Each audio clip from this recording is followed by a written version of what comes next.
Imagine a life where your thoughts shape your reality. This audiobook reveals the science behind harnessing the extraordinary power within you. Quantum physics, mind-body connections, and limitless possibilities await.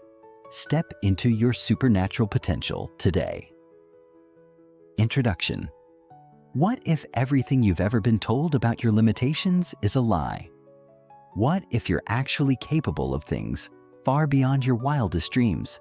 Things that defy logic, reason, and everything you thought was possible.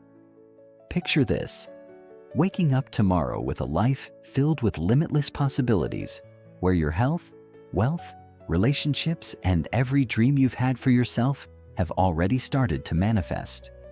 You might think that sounds impossible, but it's not. It's not magic or luck. It's science.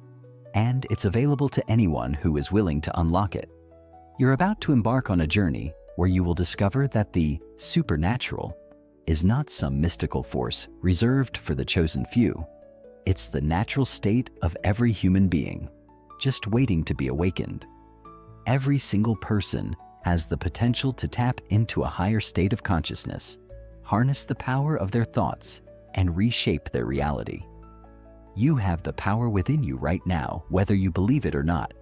It's simply a matter of understanding the extraordinary connection between your mind, your body, and the world around you. And in this chapter, I'm going to show you exactly how to access it. The power of your mind-body connection. We've all heard that our thoughts have power, but did you know that your thoughts literally shape your reality? This isn't just a nice thought. It's a scientifically proven fact. The mind and body are not separate entities. They are intricately connected in ways that have the potential to transform your life. What you think, believe, and expect directly influences your body's biochemistry, your emotions, and your physical reality. Your mind is like the architect of your life, sending blueprints to your body, which then manifests those blueprints into physical form. Whether you're aware of it or not, every thought you have is either building the life of your dreams or creating the life you're trying to escape. Now imagine if you could control this process. What if you could consciously program your mind to create the life you've always wanted? What if you could activate the innate healing abilities within your body or manifest abundance, love, and success just by aligning your thoughts with your desires? That's not just wishful thinking, it's science. Studies in neuroplasticity and epigenetics show that our brains and bodies are constantly changing in response to our thoughts and environment. In other words, you can rewire your mind and body to create new, healthier patterns, overcome limitations, and access your full potential. Beliefs shape your reality, the science behind transformation. So, if the mind has this kind of power, why don't more people tap into it? The answer lies in beliefs.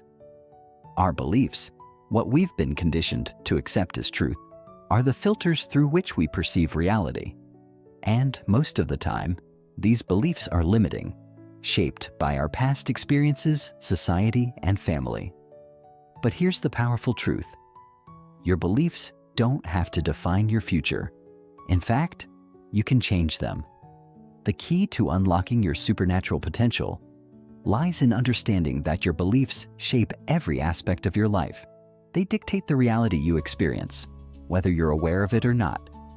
What if you could shift your beliefs from one of limitation to one of abundance, health, and possibility? What if you could begin to see the world and yourself through a lens of infinite potential rather than scarcity and fear? You absolutely can. The latest research in neuroscience, particularly in the fields of neuroplasticity and quantum physics, shows that the brain can be reprogrammed. You can literally create new neural pathways and belief systems by consciously choosing the thoughts and beliefs that support your highest vision. In other words, the life you're living right now is the direct result of the beliefs you've held up until this moment. If you want to change your life, you must change your beliefs. But this is no easy task. It requires you to become the conscious creator of your thoughts, emotions, and actions. Science proves it. Extraordinary transformation is real. Now I can already hear you asking, but how do I know this isn't just some woo-woo concept or another motivational trend? The answer is simple. Science backs it up. From breakthroughs in quantum physics to groundbreaking research in neuroscience, science is proving what ancient wisdom traditions have known for centuries. The mind is an incredibly powerful tool, and it can shape your reality in profound ways. Take quantum physics, for example. It's no longer up for debate that the observer plays a role in the creation of reality. This is known as the observer effect, and it shows that when we focus our attention on something, we influence its outcome. In essence, our thoughts and intentions are not just passive, they are actively shaping the world around us. The science of neuroplasticity, the brain's ability to rewire itself based on our thoughts and experiences, further supports this idea. For years, we were told that our brains stopped growing or changing after a certain age, but modern neuroscience has completely debunked that myth. In fact, your brain is continuously changing and adapting based on the input it receives. So, if you change your thought patterns, you can change the structure and function of your brain. And if you change your brain, you change your life. Moreover, the field of epigenetics has revealed that our environment and thoughts can influence the expression of our genes. This means that you are not at the mercy of your genetic code. You can influence your genetic expression through the thoughts you think, the emotions you feel, and the environment you create around yourself. This scientific understanding shows that transformation is not only possible, it's already happening inside of you. The supernatural is within you. It's time to unlock it. Now that you know it's possible to tap into the power of your mind and body, the question remains, how do you unlock this potential? How do you go from understanding these concepts to experiencing real lasting transformation? The answer is simple. You must take action. In this book, we'll explore the steps you can take to begin reprogramming your mind, transforming your beliefs, and aligning your thoughts and actions with your highest potential. You'll learn how to activate the incredible energy that resides within you and use it to manifest the extraordinary life you desire. This journey is not just about understanding the power of your mind. It's about putting that understanding into practice. It's about taking inspired action every single day to reshape your beliefs, to heal your body, to create your reality, and to embody the true power you've always had within you. The world is ready for you to step into your greatness, and so are you. Are you ready to unlock your supernatural potential? The science is there. The tools are here. The time is now. It's time to transform your life, starting today. Chapter 1. Awakening to the Supernatural Self, the Illusion of the Ordinary. Most people go their entire lives never questioning the invisible boundaries that shape their identity.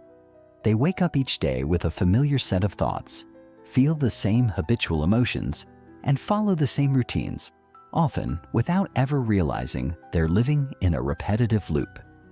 For them, life is a predictable cycle, and their sense of self is tightly bound to their past experiences, past hurts, past victories, and past beliefs. But what if this version of normal isn't natural at all? What if being ordinary is the real illusion? In the stillness of those quiet moments, between breaths, between thoughts, something inside you has always known there is more. More to feel, more to be, more to discover. This book is about that more. Not in some abstract philosophical sense, but in a deeply embodied, scientifically supported, and spiritually expansive way. Because becoming supernatural isn't about becoming someone else. It's about shedding the layers of who you were told to be so you can remember who you truly are. You are more than your body. To begin this journey, we must first challenge the most basic assumption about ourselves, that we are just bodies, navigating the world through the 5 senses. While your physical body is a remarkable instrument designed to perceive, express, and experience, it is not the totality of who you are. You are consciousness inhabiting a body, not a body generating consciousness. And when we begin to accept this truth, our entire paradigm shifts. Suddenly, we're no longer limited by what we see in the mirror or feel in our muscles and bones. We become aware of an energetic field that animates us, organizes our biology, and responds to our inner world. Your heartbeat, your breathing, your digestion, these processes happen without your conscious input, orchestrated by an invisible intelligence that is, quite literally, supernatural. The moment you acknowledge this intelligence within you is the moment you begin a relationship with the part of yourself that transcends limitation, trauma, and time. The role of conditioning in limiting identity. If you were born as pure potential, untouched and untamed, then what happened? Why, over time, did you begin to believe in limitation, fear, and separation? The answer is simple but profound. Conditioning. From the moment you took your first breath, you began absorbing information. You learned through observation, through language, through repetition. You were told what was possible and what wasn't, who you could be and who you couldn't. These messages didn't just stay in your conscious mind, they sank deeper, programming your subconscious like software running in the background. Over years, these beliefs calcified into identity. And now, many people live in invisible prisons built from outdated emotional experiences, inherited family narratives, and cultural constructs. They become their history. But what science now tells us is that these patterns are not fixed. Your brain is plastic. It can rewire itself. Your genes are not your destiny. They respond to environment, and environment includes your thoughts and emotions. This means that who you have been does not determine who you can become. That's the entry point into transformation. The personality-personal reality loop. Here's something that most people never realize, and yet it determines the quality of their entire life. Your personality creates your personal reality. Let that sink in. Your thoughts, your emotional states, your behaviors, they shape the lens through which you perceive the world, and in turn, create your experience of it. If you constantly think about your past, feel emotions like guilt, frustration, or resentment, and behave in ways that reinforce those patterns, then your future will look an awful lot like your past. Not because it has to, but because that's the signal you're continuously broadcasting into the field of possibilities. You are telling life, "More of this, please." And the universe responds, not with judgment, but with precision. It mirrors you. To change your life, you must change your personality. That's not a quick fix. It's a deliberate, moment-by-moment process of becoming aware of who you've been and choosing to show up differently. Thought by thought, emotion by emotion, choice by choice. The energy behind creation. Now, let's talk about energy. This isn't esoteric fluff, it's physics. Everything in the universe is made of energy, vibrating at different frequencies, including you. Your thoughts have energy. Your emotions generate measurable electromagnetic fields. Your body emits light. Science has shown this over and over, from quantum mechanics to neuroscience. When you think a thought, you are creating electrical activity in the brain. When you feel an emotion, you are altering the magnetic field of the heart. Together, these signals broadcast a frequency into the field around you. That field, the quantum field, is where all possibilities exist. So, if you want to attract a new reality, you must match the energy of that reality. You can't create abundance from a state of lack or love from a state of fear. Your internal state must align with the future you desire, not the past you regret. That's where the real work begins, learning to feel the emotions of your desired future before it arrives. That's how you draw it to you, not through effort alone, but through energetic alignment. consciousness as the real frontier. Let's take it one step deeper. The new frontier of science is not outer space, it's inner space. Consciousness is the next evolution of human understanding. And when we explore consciousness, we're no longer just talking about mental activity. We're talking about the source of reality itself. Every ancient tradition and every cutting-edge scientific inquiry are converging on the same idea. Consciousness creates form, not the other way around. When you think, when you observe, when you intend, you influence the world around you. This is not philosophical, it's demonstrable. The observer effect in quantum physics shows us that particles behave differently depending on whether or not they're being observed. That means your attention matters. Your focus is creative. And when you learn to place your attention not on what's wrong or missing, but on what's possible and desired, you begin to participate in reality at a much deeper level. Breaking free from survival-based living.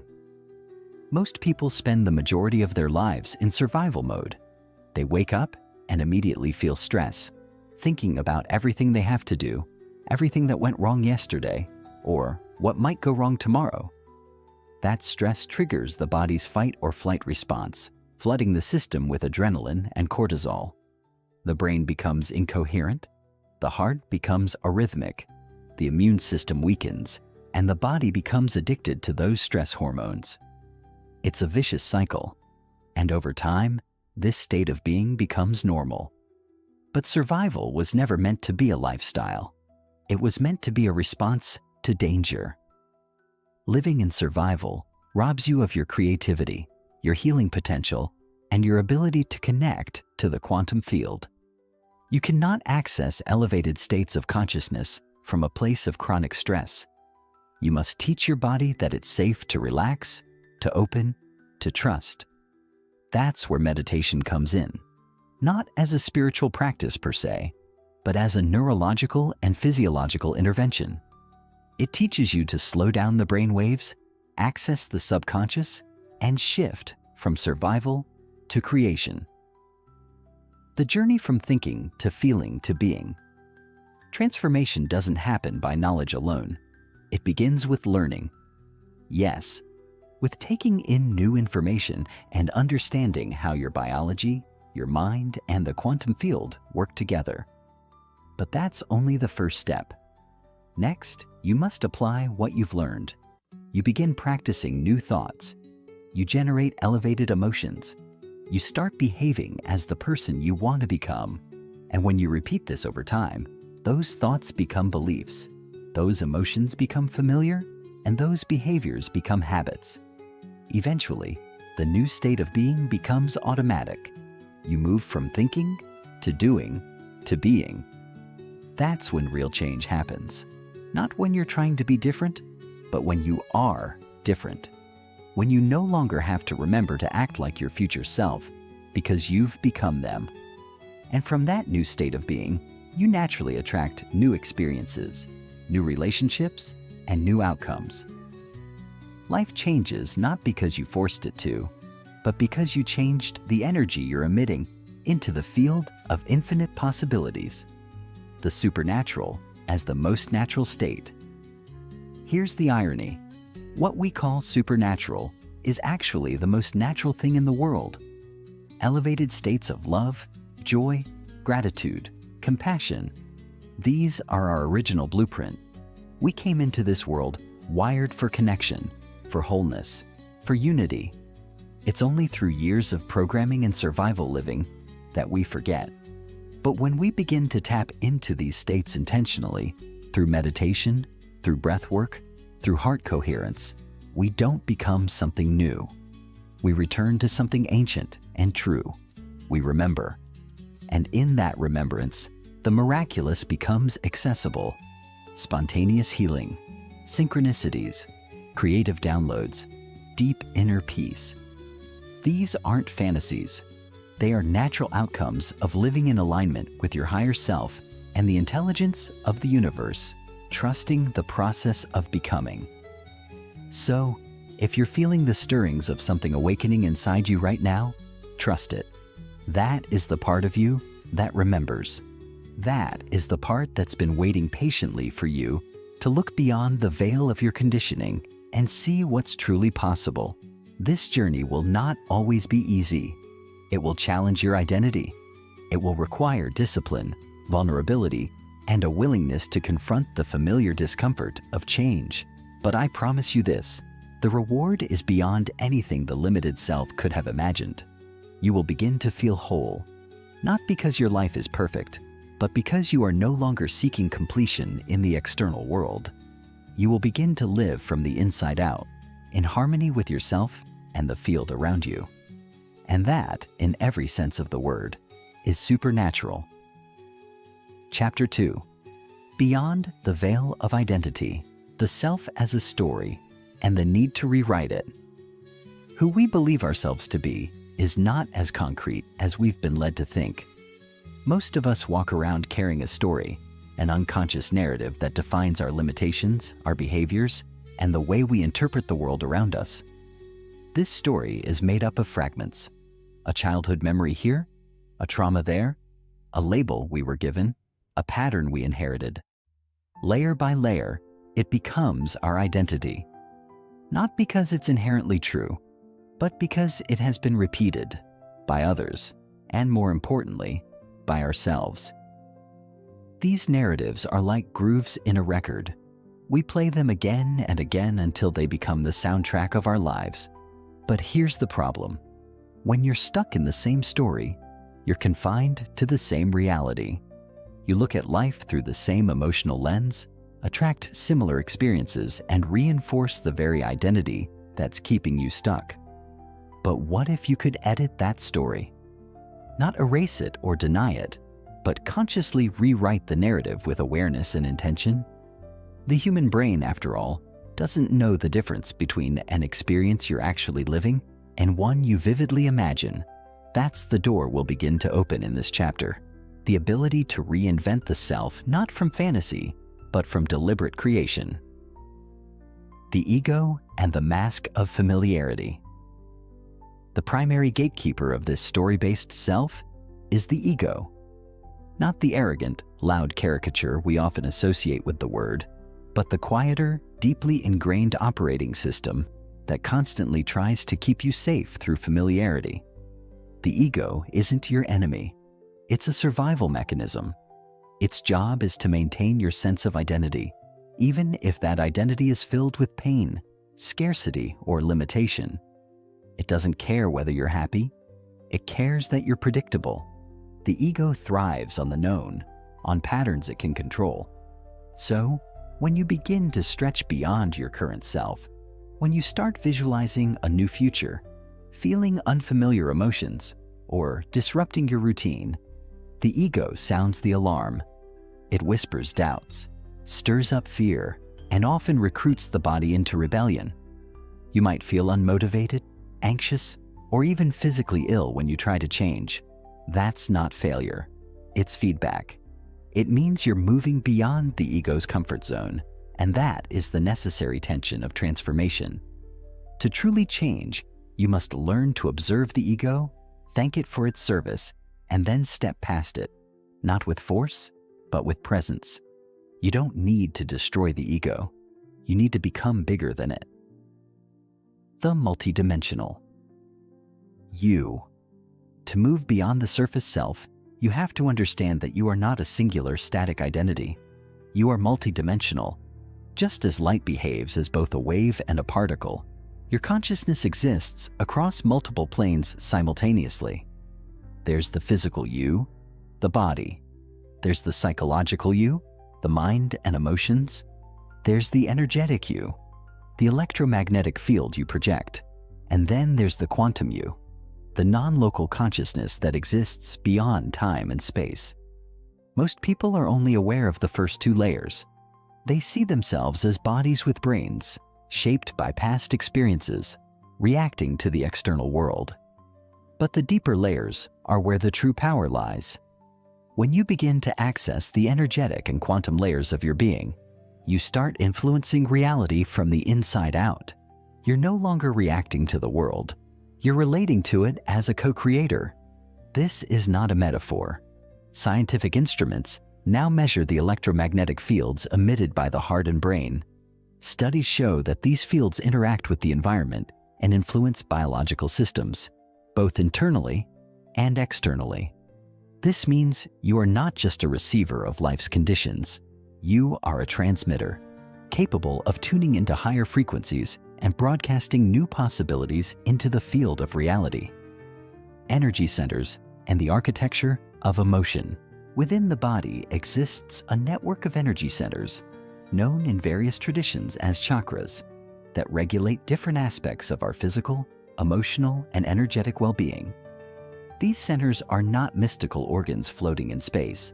They correlate with endocrine glands, nerve plexuses, and organ systems. Each one is associated with specific emotional states, survival functions, and patterns of behavior. For example, the first energy center near the base of the spine governs security and survival. When you're stuck in fear, you're activating this center repeatedly, flooding the body with stress hormones. The second center, in the reproductive region, governs creativity and pleasure, but also guilt and shame when imbalanced. And so it continues up the spine. Personal power in the solar plexus, love in the heart, expression in the throat, vision in the third eye, and spiritual connection in the crown. When these centers are misaligned, when they are dominated by low-frequency emotions like fear, anger, jealousy, or grief, the flow of energy through the body becomes chaotic. You might feel anxious, exhausted, or creatively blocked. But when you begin to tune into each center, bringing elevated emotions like gratitude, compassion, and love, something extraordinary happens. The centers begin to harmonize. The body starts to heal. The brain enters coherence, and the field around you responds in kind. Brain coherence and the symphony of thought. The brain, too, has its rhythms. Different states of consciousness correspond to different brainwave patterns: beta, alpha, theta, delta, and gamma. Most people spend the majority of their waking life in high beta, a state of heightened stress and fragmented attention. In this state, the brain becomes incoherent, like an orchestra where every instrument plays its own tune. There's no harmony, only noise. But when you enter lower frequency states like alpha and theta, typically achieved through meditation, breath work, or deep focus, the brain begins to synchronize. The two hemispheres communicate. Neural networks fire in harmony. Creativity blooms. Intuition sharpens. You gain access to the subconscious mind, where the deep programs of identity are stored. And with repetition, you can rewire those programs. You begin to install new neural pathways, reinforce new habits of thought, and dissolve the emotional addictions of the past. This is the real magic of brain coherence. It's not just about feeling calm. It's about reclaiming the creative throne of your own mind. Heart coherence and the emotional field. While the brain gets most of the credit, the heart is the true conductor of the body's energy field. It has its own nervous system, its own electromagnetic field, and even its own memory. When you feel elevated emotions, love, gratitude, joy, the heart enters a state of coherence, sending harmonious signals to the brain and body. This, in turn, affects your respiratory system, your immune function, and your perception of reality. Heart coherence is not just a nice feeling. It's a measurable physiological state. It brings the body into balance, the mind into clarity, and the energy field into resonance with higher frequencies. This is why so many meditative practices emphasize feelings of compassion and gratitude, not because they're morally superior, but because they are biologically and energetically transformative. When you live from the heart, you're no longer reacting from fear. You're creating from love, and love is the frequency of creation. Time as a construct, and how to step out of it. To truly become supernatural, you must step outside of the linear concept of time. Most people live in a cause and effect model. Past events cause present emotions, and those emotions influence future outcomes. But in the quantum model, time is not a straight line, it's a field. All potentials exist simultaneously, and your internal state selects which version of reality you tune into. This is why changing your state of being changes your future. When you meditate and feel the emotions of your desired future as if it's already happened, you're not pretending. You're collapsing time.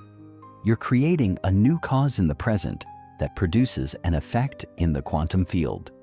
The more you practice this, the more your body begins to believe it's living in that future. And the field responds, not later, but now. This is not wishful thinking. It's vibrational physics. The future is not something you wait for. It's something you embody. Rehearsing the future into being. Mental rehearsal is one of the most powerful tools for transformation. Olympic athletes use it. Neurosurgeons use it. And now you can use it to become the future version of yourself. The brain does not distinguish between real and imagined experiences. It wires them the same way. So when you vividly imagine yourself walking confidently, healing completely, speaking with clarity, or loving without fear, you are literally programming your brain and body into a new state of being. But it must be more than visualization. You must feel it. Emotion is the fuel that drives intention into reality. Without elevated emotion, a thought is just a thought. But with it, that thought becomes a signal to the field, a magnetic imprint of your future self. So take the time to rehearse, see it, feel it, become it. The more you practice this, the less your past defines you, and the more your future pulls you forward. Living from the inside out. The ultimate shift in becoming supernatural is moving from an outside-in model of life to an inside-out one. In the outside-in model, we wait for circumstances to make us feel better. We want the promotion before we feel successful. We want the relationship before we feel love. But in the inside-out model, we generate those states internally, regardless of conditions. And in doing so, we begin to attract experiences that reflect our internal state. It's not magic, it's alignment. When you live from the inside out, you become the cause, not the effect. You are no longer defined by your environment. You are defining it. That's when life starts to feel effortless, not because challenges disappear, but because your identity is no longer anchored in fear. You become someone who trusts life, who radiates coherence, who creates beauty just by being. And in a world desperate for authenticity, your very presence becomes medicine. Chapter 3. The Quantum Field and the Architecture of Possibility. Reality is not fixed, it is fluid. Most people have been conditioned to believe that reality is objective, stable, and consistent across time, that what we see, hear, and touch is real simply because it exists independently of us. But modern quantum physics challenges that belief at its very core. At the subatomic level, particles do not exist in fixed states, but as probabilities, a range of potential outcomes that only collapse into a physical state when observed. This is not abstract theory. It's the strange, yet experimentally confirmed truth of our universe. What this implies is that your very act of observation, your focus, your attention, your intention, can influence the formation of reality. Now imagine the implications if your thoughts, beliefs, and emotions are forms of observation, each casting a vote in the quantum field for what becomes real. This field, invisible yet omnipresent, contains infinite versions of you and your life. The healthy you, the abundant you, the inspired you, all exist simultaneously as energetic possibilities, waiting to be selected. To become supernatural, you must learn how to navigate this field, not passively, but as a conscious participant, shaping your destiny through frequency, coherence, and alignment. You are a quantum broadcast tower. Your thoughts are electric, your emotions are magnetic, and together they form an electromagnetic signature that you broadcast into the field. This signal is not metaphorical, it's measurable. The brain emits electromagnetic waves, and the heart's field is even more powerful, extending several feet outside the body. When these signals are coherent, aligned, and elevated, they function like a tuning fork, resonating with similar frequencies in the field. Think of your body as a broadcasting tower. The clearer and stronger your signal, the more precisely you draw matching potentials toward you. But when your thoughts are rooted in fear, lack, or resentment, and your emotions echo the same, you're tuning into low-frequency outcomes. You're broadcasting a signal of the past, and the field reflects that reality back to you. To attract a new future, you must change your signature in the present. You must become the frequency of the future you desire. This doesn't mean faking positivity. It means truly feeling and embodying elevated states like gratitude, compassion, and joy, even when your current reality hasn't yet changed. That is the essence of creative mastery, using your internal world to signal new outcomes before they manifest. The observer effect and your creative power. In the double-slit experiment, one of the most iconic discoveries in quantum physics, particles behave like waves until observed. Then, they snap into a particle. This means the act of observation itself changes the outcome. Applied to your life, this suggests that the way you observe reality, what you expect, focus on, and emotionally invest in, determines how reality materializes around you. If you constantly observe your life through the lens of limitation, your energy reinforces the probability of that limitation becoming real.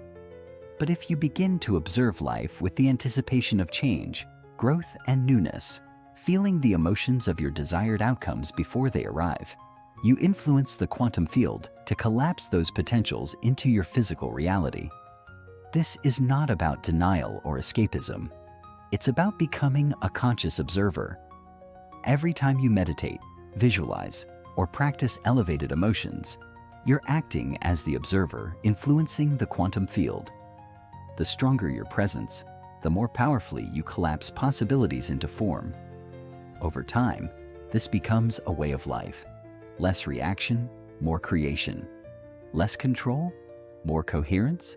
You become the observer who chooses rather than the victim who copes. Coherence, the language the field understands. The quantum field doesn't speak English, Spanish, or Mandarin. It doesn't respond to your words, your begging, or even your goals. It responds to frequency, to vibration, to the energetic signal you emit moment by moment. Coherence is the alignment of your thoughts, feelings, and actions with a singular intent. When your mind is focused, your emotions are elevated, and your body is relaxed and present, your entire being becomes a harmonic broadcast. This state is what allows your signal to pierce through the noise of daily chaos and connect with the quantum field in a meaningful way. Most people try to create change from a place of incoherence, thinking one thing, feeling another, doing something entirely different. But when you enter a coherent state, particularly through heart and brain synchronization, you step into alignment with the intelligence of the universe. The field is responsive, but only to clarity. When you emit a mixed signal, you get mixed results. When your signal is pure, when your elevated emotions match your clear intention, creation becomes not only possible, but natural. It becomes a dance between you and the field, a co-creative rhythm of energy and form. The gap between intention and manifestation. One of the greatest frustrations on the path of transformation is the apparent delay between intention and manifestation. You may meditate, visualize, and align your energy, yet see no immediate results in your external world. This gap, the space between seed and sprout, is where most people give up. But the quantum field operates outside of linear time. Just because you don't see immediate evidence doesn't mean change isn't occurring. In fact, the most profound transformations often begin invisibly. the body begins healing. Synchronicities start to line up. Emotional resilience grows. But because we've been conditioned to expect instant gratification, we misread the silence as failure. This is where trust becomes essential. Not blind belief, but embodied knowing. When you truly live as if your future is already here, your actions, emotions, and thoughts align with that future. And the field, responding to your signal, begins orchestrating events and opportunities to match. Think of it like tuning into a new radio station. Just because you can't hear it yet doesn't mean you're not already broadcasting on that frequency. Stay consistent. Stay coherent. The gap will close. The universe is listening. Meditation as quantum tuning meditation is not a spiritual luxury. It is a scientific method of tuning into the quantum field. When done properly, meditation shifts your brainwaves from high beta to alpha and theta, allowing you to access the subconscious mind and quiet the analytical chatter that blocks new potentials. In this state, the body begins to relax, and energy that was previously locked in survival mode becomes available for creation. The key is to move from thinking to feeling, from analyzing to sensing. Begin by focusing on the space around your body, not your body itself, but the energy field it occupies. This external awareness moves you beyond the ego and into the quantum.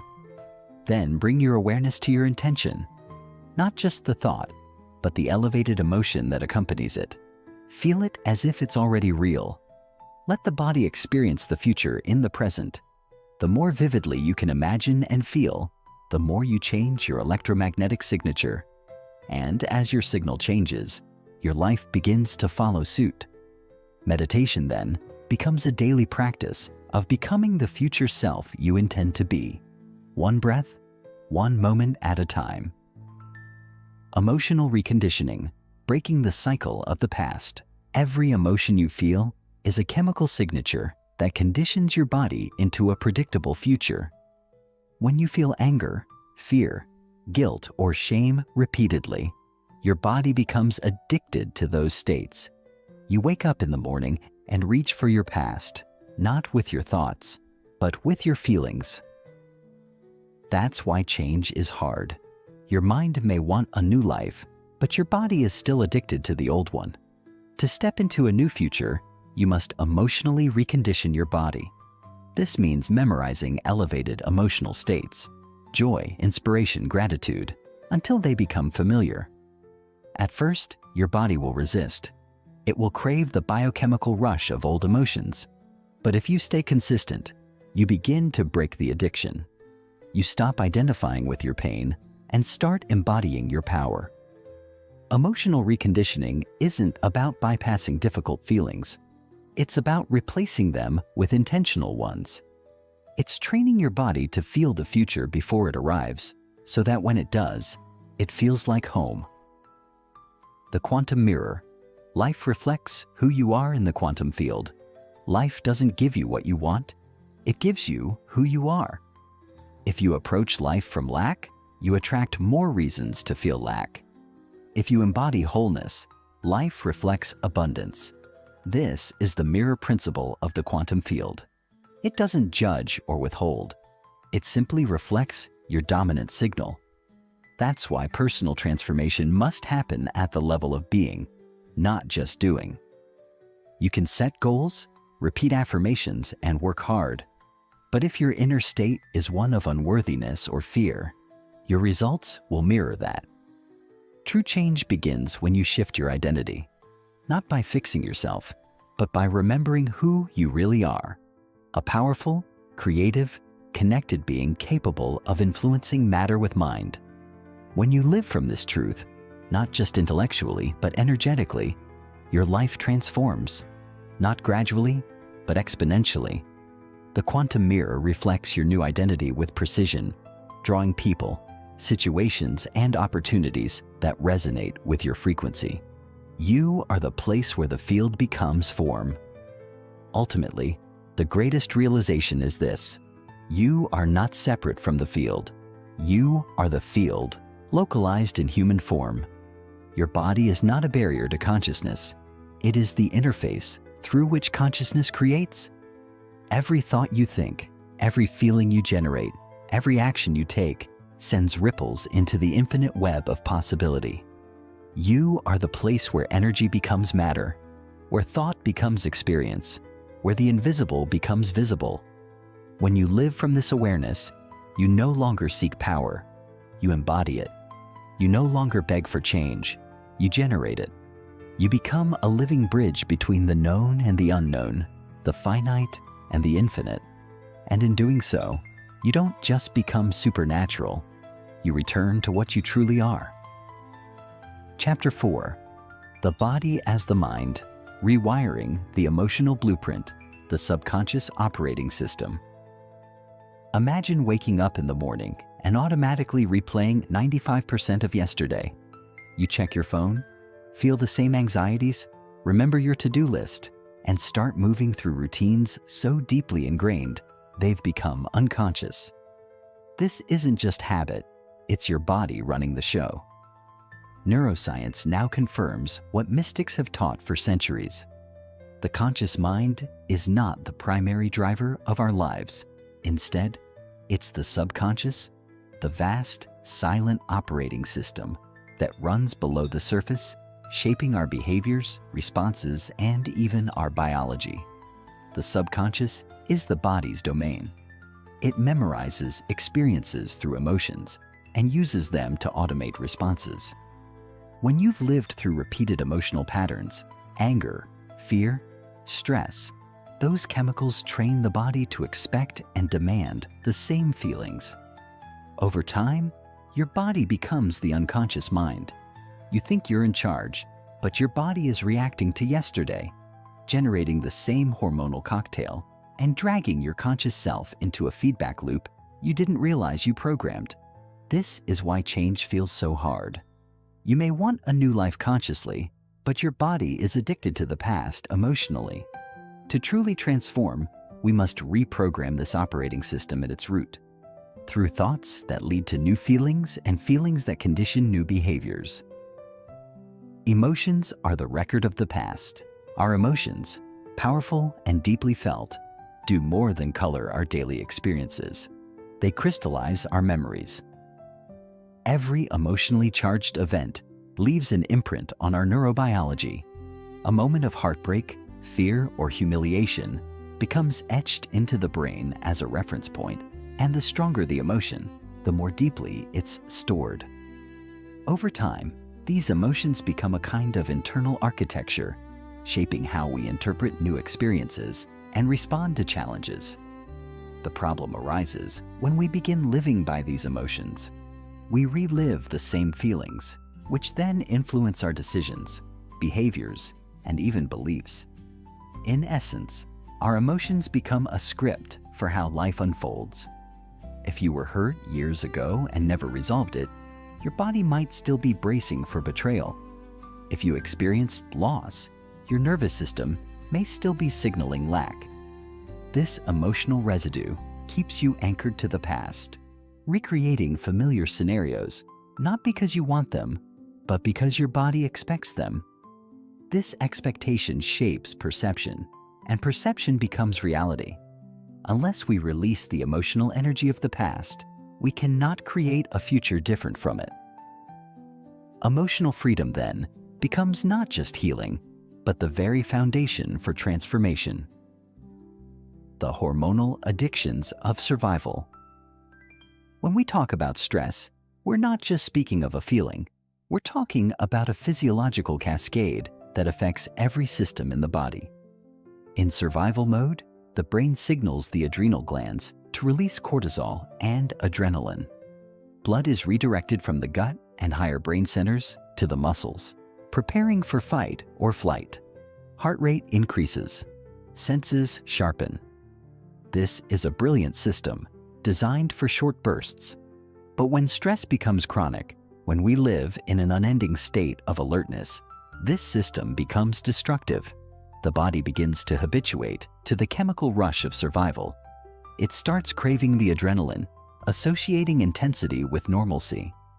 Many people don't realize they're addicted to stress because it feels like being alive. They thrive on urgency, on crisis, on drama, not realizing that their biology is in a constant state of breakdown. Over time, this addiction leads to exhaustion, anxiety, inflammation, and even disease. But perhaps the most dangerous consequence is that it locks you into the past. Every time you feel stressed in the same way, you reinforce the same neurological and hormonal pathways. You literally become the old self again. To break free, you must wean your body off its dependency on these familiar emotional states and introduce a new biochemical environment, one dominated not by survival, but by creation. The neurochemical signature of identity. Who are you? Most people would respond with a name, a profession, perhaps a personality trait. But underneath those labels lies a more revealing answer. Your identity is your state of being, created through habitual thoughts and emotions. When you think a thought, it sends a signal into the brain. The brain responds by firing neural networks and releasing chemicals that correspond to that thought.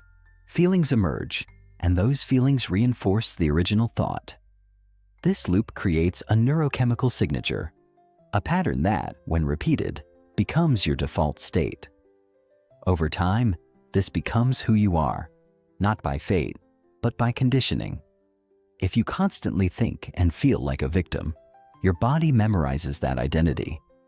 If you often feel resentment, self-pity, or powerlessness, those feelings become familiar, and the familiar becomes safe, even when it's painful. Changing your identity, therefore, means interrupting this loop. You must become greater than your environment, greater than your emotions, and greater than your habitual thoughts. This is not an act of denial, but of self-reclamation. By consciously choosing elevated thoughts and matching them with empowering emotions, like courage, gratitude, or joy, you begin altering your chemical makeup. And as your internal signature changes, so too does the self you present to the world. The body remembers what the mind tries to forget. We often believe that once a painful experience is over, it's behind us. But the body tells a different story. While the mind may rationalize, suppress, or ignore trauma, the body keeps a meticulous record. Somatic memory is real. The cells remember. Muscles tense in familiar patterns. The nervous system stays hypervigilant. Even long after the threat is gone, the physiological response lingers. This explains why certain sounds, smells, or images can trigger deep emotional reactions, seemingly out of nowhere. The body isn't reacting to the present, it's remembering the past. And each time this memory is activated, the old self resurfaces. This is why true healing must involve the body, not just the intellect. You cannot think your way out of a trauma that's encoded in your tissues. You must feel it, witness it, and then recondition the body to a new experience. This is where meditation, breathwork, movement, and intentional emotional states become tools for transformation. When you guide the body into elevated states again and again, you overwrite the old emotional patterns. The body begins to trust the new feeling. It softens, it releases, and over time, it forgets the pain. Not because you've buried it deeper, but because you've replaced it with something better: safety, love, peace. Thought alone does not equal change. One of the biggest misconceptions in the realm of personal development is that thought alone is sufficient to create change. While thought is essential, it's the spark that ignites transformation. It is only the beginning. Lasting change requires embodiment. You must feel the thought so deeply that the body believes it's true. This is where most people falter. They say the affirmation, visualize the goal, repeat the mantra, but they do so from a place of intellectual detachment. Their bodies are still in survival, still carrying the emotional signature of the old self. Without the emotional charge, the thought lacks power.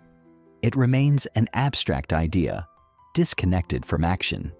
To bridge the gap, you must teach the body what the mind has learned. You must emotionally marry your intention. When the body begins to feel differently, lighter, more joyful, more empowered, it signals the brain that the change is real. And that's when new neural networks form. That's when the subconscious starts to update. Real transformation happens when the body no longer feels like the past, and the mind no longer obsesses over it.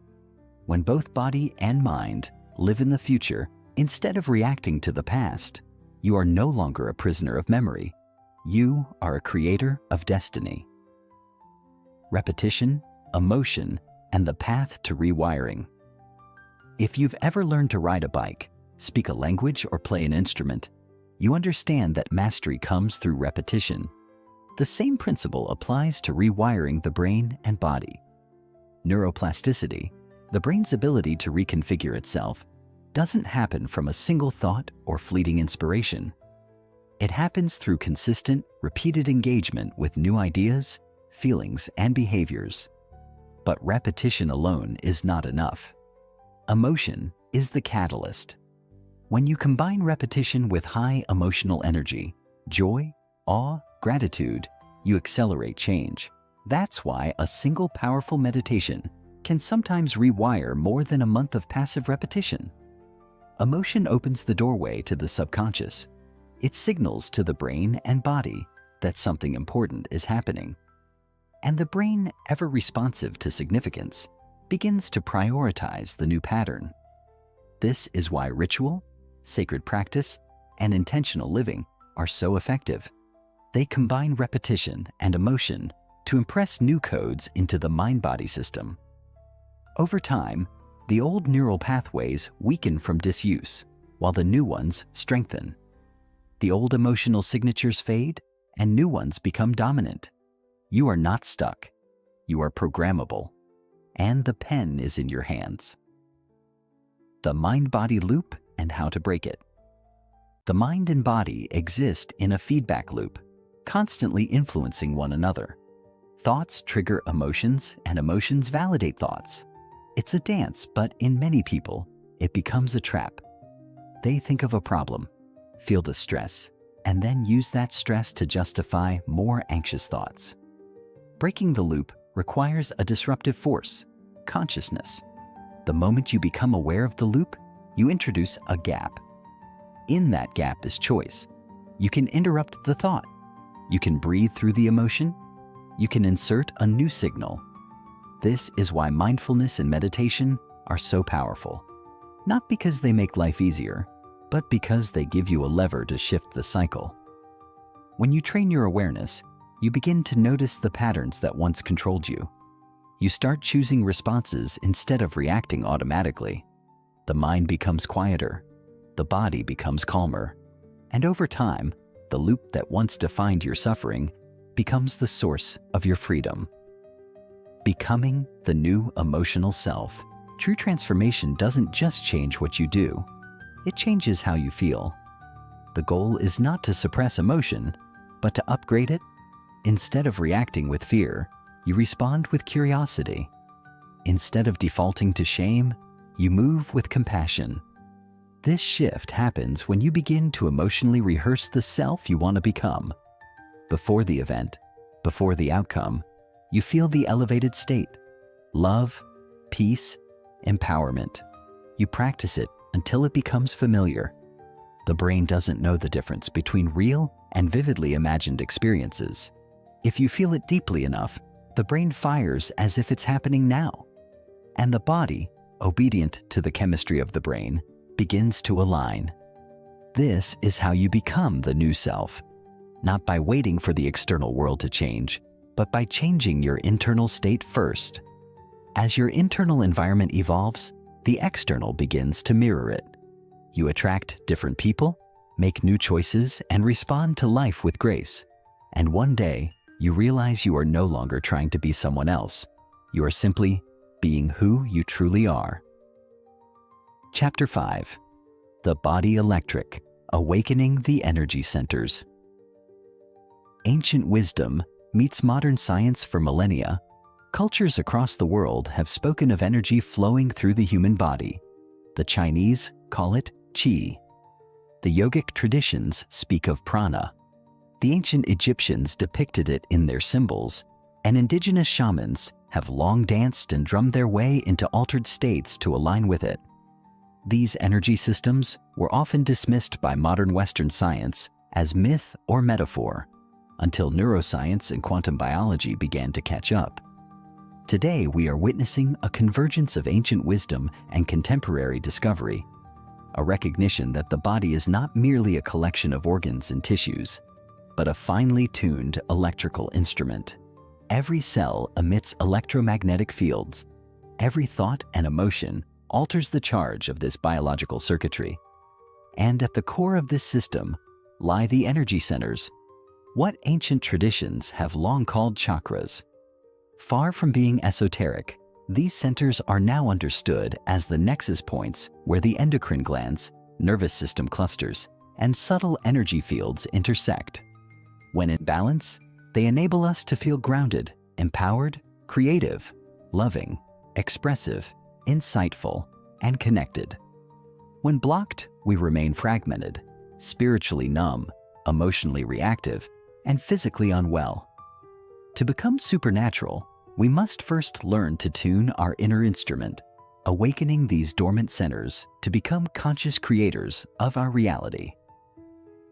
The first three centers, the domain of survival. At the base of the spine lies the first energy center associated with our most primal instincts, safety, survival, and physical identity. Here, the adrenal glands reign, releasing stress hormones that keep us vigilant. While this center is essential for grounding and stability, many people live trapped here, consumed by fears of not having enough money, shelter, time. Just above it, in the lower abdomen, sits the second center, tied to the reproductive organs and emotional identity. This is the seat of pleasure, desire, and creativity, yet also of guilt and dependency. The third center, located at the solar plexus, governs willpower and self-esteem. It houses the fire of personal power, yet often burns with the toxicity of control, rage, or unworthiness. These lower three centers are vital, but when we operate solely from them, we exist in survival mode. Life becomes a sequence of reactions: defending, competing, lusting, hoarding. The body's energy remains trapped in these lower frequencies, cycling through old patterns of fear, desire, and domination. To evolve beyond the material self, we must move energy upward, away from instinctual survival and into conscious creation.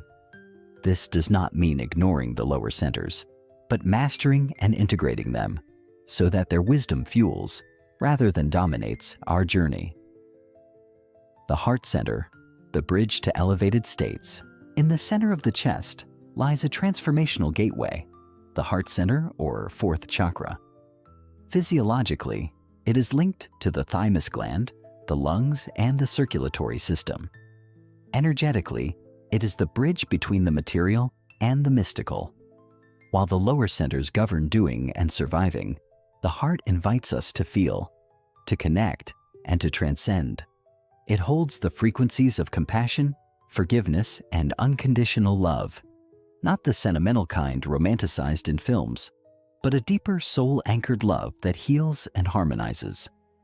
When activated, the heart releases a cascade of biochemicals that regulate the immune system, balance the nervous system, and bathe the brain in coherence. Scientists at the HeartMath Institute have measured the electromagnetic field of the heart as thousands of times stronger than that of the brain. This means that when we feel genuine gratitude, appreciation, or joy, we're not just experiencing emotion, we're broadcasting a powerful signal into the quantum field. The heart becomes a tuning fork for reality. However, for many, this center remains closed, armored by past betrayals or trauma. To open it is to risk vulnerability, to surrender the illusion of control. Yet it is precisely this surrender that allows us to access the higher dimensions of ourselves. Only from the heart can we begin to live not as victims of life, but as conscious participants in its unfolding. The fifth and sixth centers, expression and perception. As energy continues its ascent, it moves into the fifth center, the throat, governing expression and communication. This is where thought takes form through language, where inner truth seeks voice in the outer world. When this center is balanced, we speak with authenticity and clarity, aligning our words with our intentions. We no longer speak to impress or manipulate, but to share insight, to uplift, to create resonance. Suppression of this center often results in hesitation, stammering, or even physical issues like thyroid imbalances or chronic throat tension. The act of speaking one's truth is not just emotional release, it is energetic liberation. Just above in the sixth center, the space between the eyebrows, known as the third eye, lies the seat of inner vision. This center correlates with the pineal gland, a tiny but powerful structure often called the spiritual antenna. It produces melatonin, regulates circadian rhythms, and, when activated, emits chemicals that facilitate mystical experiences. This is the realm of insight, intuition, imagination. When awakened, it allows us to perceive beyond the five senses, to see potential futures, to receive inner guidance, to tap into the collective field of knowledge. But to access these higher centers, we must first purify the lower ones. Emotional baggage, unspoken truths, and misaligned desires will block the flow. It is only through honesty, self-reflection, and energetic discipline that the upper gateways begin to open. The crown, portal to the infinite. The seventh and final energy center is the crown, located at the top of the head. This is where the personal dissolves into the universal, where identity expands beyond the body and touches the infinite. It is associated with the pituitary gland and a flood of neurotransmitters like serotonin and dopamine, often released during transcendental states. In this center, the boundary between self and cosmos becomes porous. One may experience flashes of oneness, overwhelming peace, or profound downloads of information that feel otherworldly. While many seek to jump directly to this state through psychedelics, extreme meditation, or spiritual bypassing, the truth is that a true crown opening cannot be forced. It unfolds organically as the result of sustained inner alignment. When all other centers are balanced, when the heart is open, the mind quiet, and the body surrendered, energy rises naturally, drawn upward like a magnet. The crown then becomes not an escape from the body, but a celebration of it, a recognition that this physical vessel is a conduit for divine intelligence.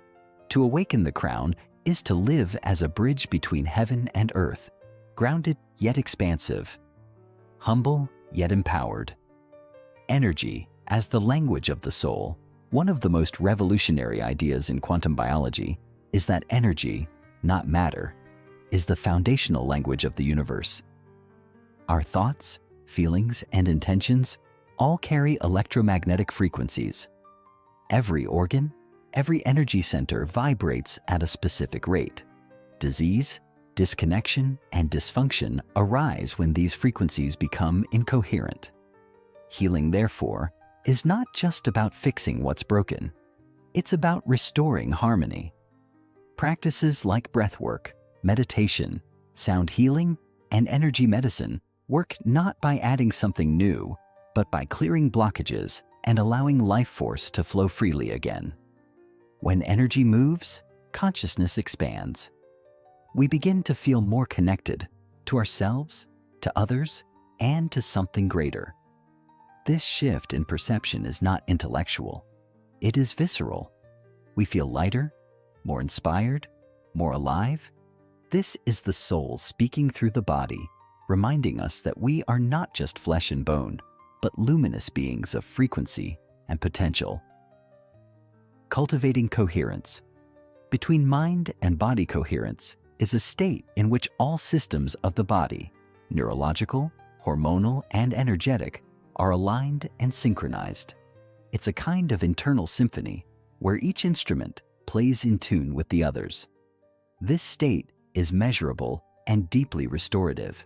In coherence, the heart rhythm becomes smooth, the brain waves shift into alpha or gamma, and the immune system activates healing responses. More importantly, in this state, we become powerful magnets for change. The quantum field responds to coherence.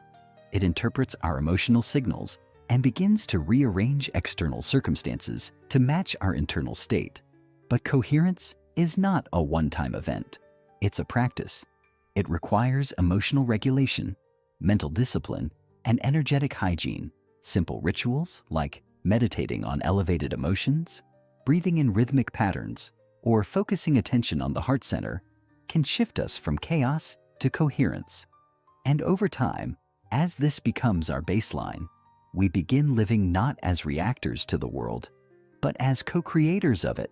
The body becomes a trusted partner, the mind becomes an ally, and the soul finally finds its voice. Techniques to activate the energy centers. Awakening the energy centers is not about forcing or manipulating. It's about creating the conditions in which energy can rise naturally. Begin by sitting in a quiet space, spine upright, attention inward. Focus first on the base of the spine. Inhale deeply, imagining breath as light, and draw it up from the base toward the heart. With each inhale, invite energy upward. With each exhale, surrender tension. As your attention moves through each center, breathe into it. Visualize it opening like a flower and evoke the emotion associated with its balance. Safety at the root, creativity in the sacral, confidence in the solar plexus, love in the heart, truth in the throat, vision in the third eye, and unity at the crown. You can use sound, like chanting or toning, movement, like Kundalini Yoga, or visualization, like spinning wheels or orbs of light, to engage more deeply. The goal is not perfection, but presence. With daily practice, the centers begin to awaken. You may feel tingling, heat, or emotion rise. Trust it. This is energy remembering its path. And as this energy flows freely, your perception will shift. Life will feel more vivid. Synchronicities will multiply, and you'll begin to live not from habit, but from harmony. Chapter 6. Tuning into the energy of the future. Breaking free from predictable realities. We live most of our lives tethered to the familiar, repeating patterns that seem so tightly woven into the fabric of our reality that we forget they're of our own design. The past becomes a gravitational force that pulls our attention and energy into predictable futures, recreating circumstances that look and feel strikingly similar to those we've always known. We wake up and recall our to-do list, brush our teeth in the same rhythm, eat the same breakfast, commute to the same job, and engage with the same people in largely the same ways. Every action reinforces a neurological signature. Every thought reactivates an emotional record stored in the body, and every choice becomes a reaffirmation of who we believe we are based on who we've been. This loop, what Dr. Joe Dispenza calls the known, is safe but suffocating. It breeds a sense of limitation, of being trapped in circumstances we can't seem to change.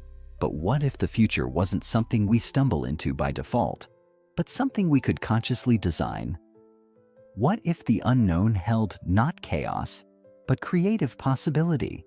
To tune into the energy of the future, we must unlearn the reflex of predictability and awaken to the truth that reality is not fixed. It is fluid, and our consciousness, our attention, intention, and emotion is the paintbrush with which we color its canvas. The quantum model of possibility. In the classical Newtonian worldview, we are machines in a deterministic universe. Everything operates through cause and effect, where one measurable force pushes another in a linear chain of reactions. But quantum physics shattered that framework. In the quantum realm, Particles exist not as fixed objects, but as waves of potential, probabilities that only collapse into a defined reality when observed. The observer, then, plays a role in shaping what becomes real. This understanding flips everything on its head. It suggests that our future is not etched in stone, but a sea of infinite possibilities waiting to be called forth. Each potential future exists as a frequency, vibrating in the field beyond time and space.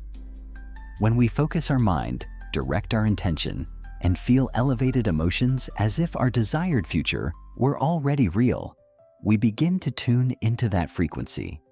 The quantum field responds not to what we want, but to who we are being.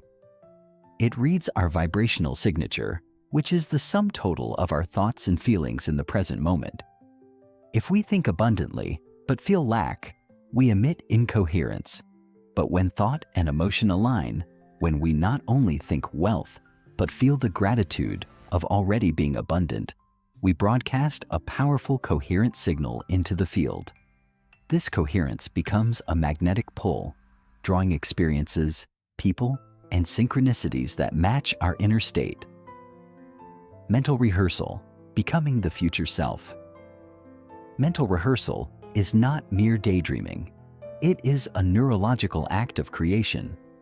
Olympic athletes have long used visualization to improve performance, but neuroscience shows its applications go far beyond physical skill.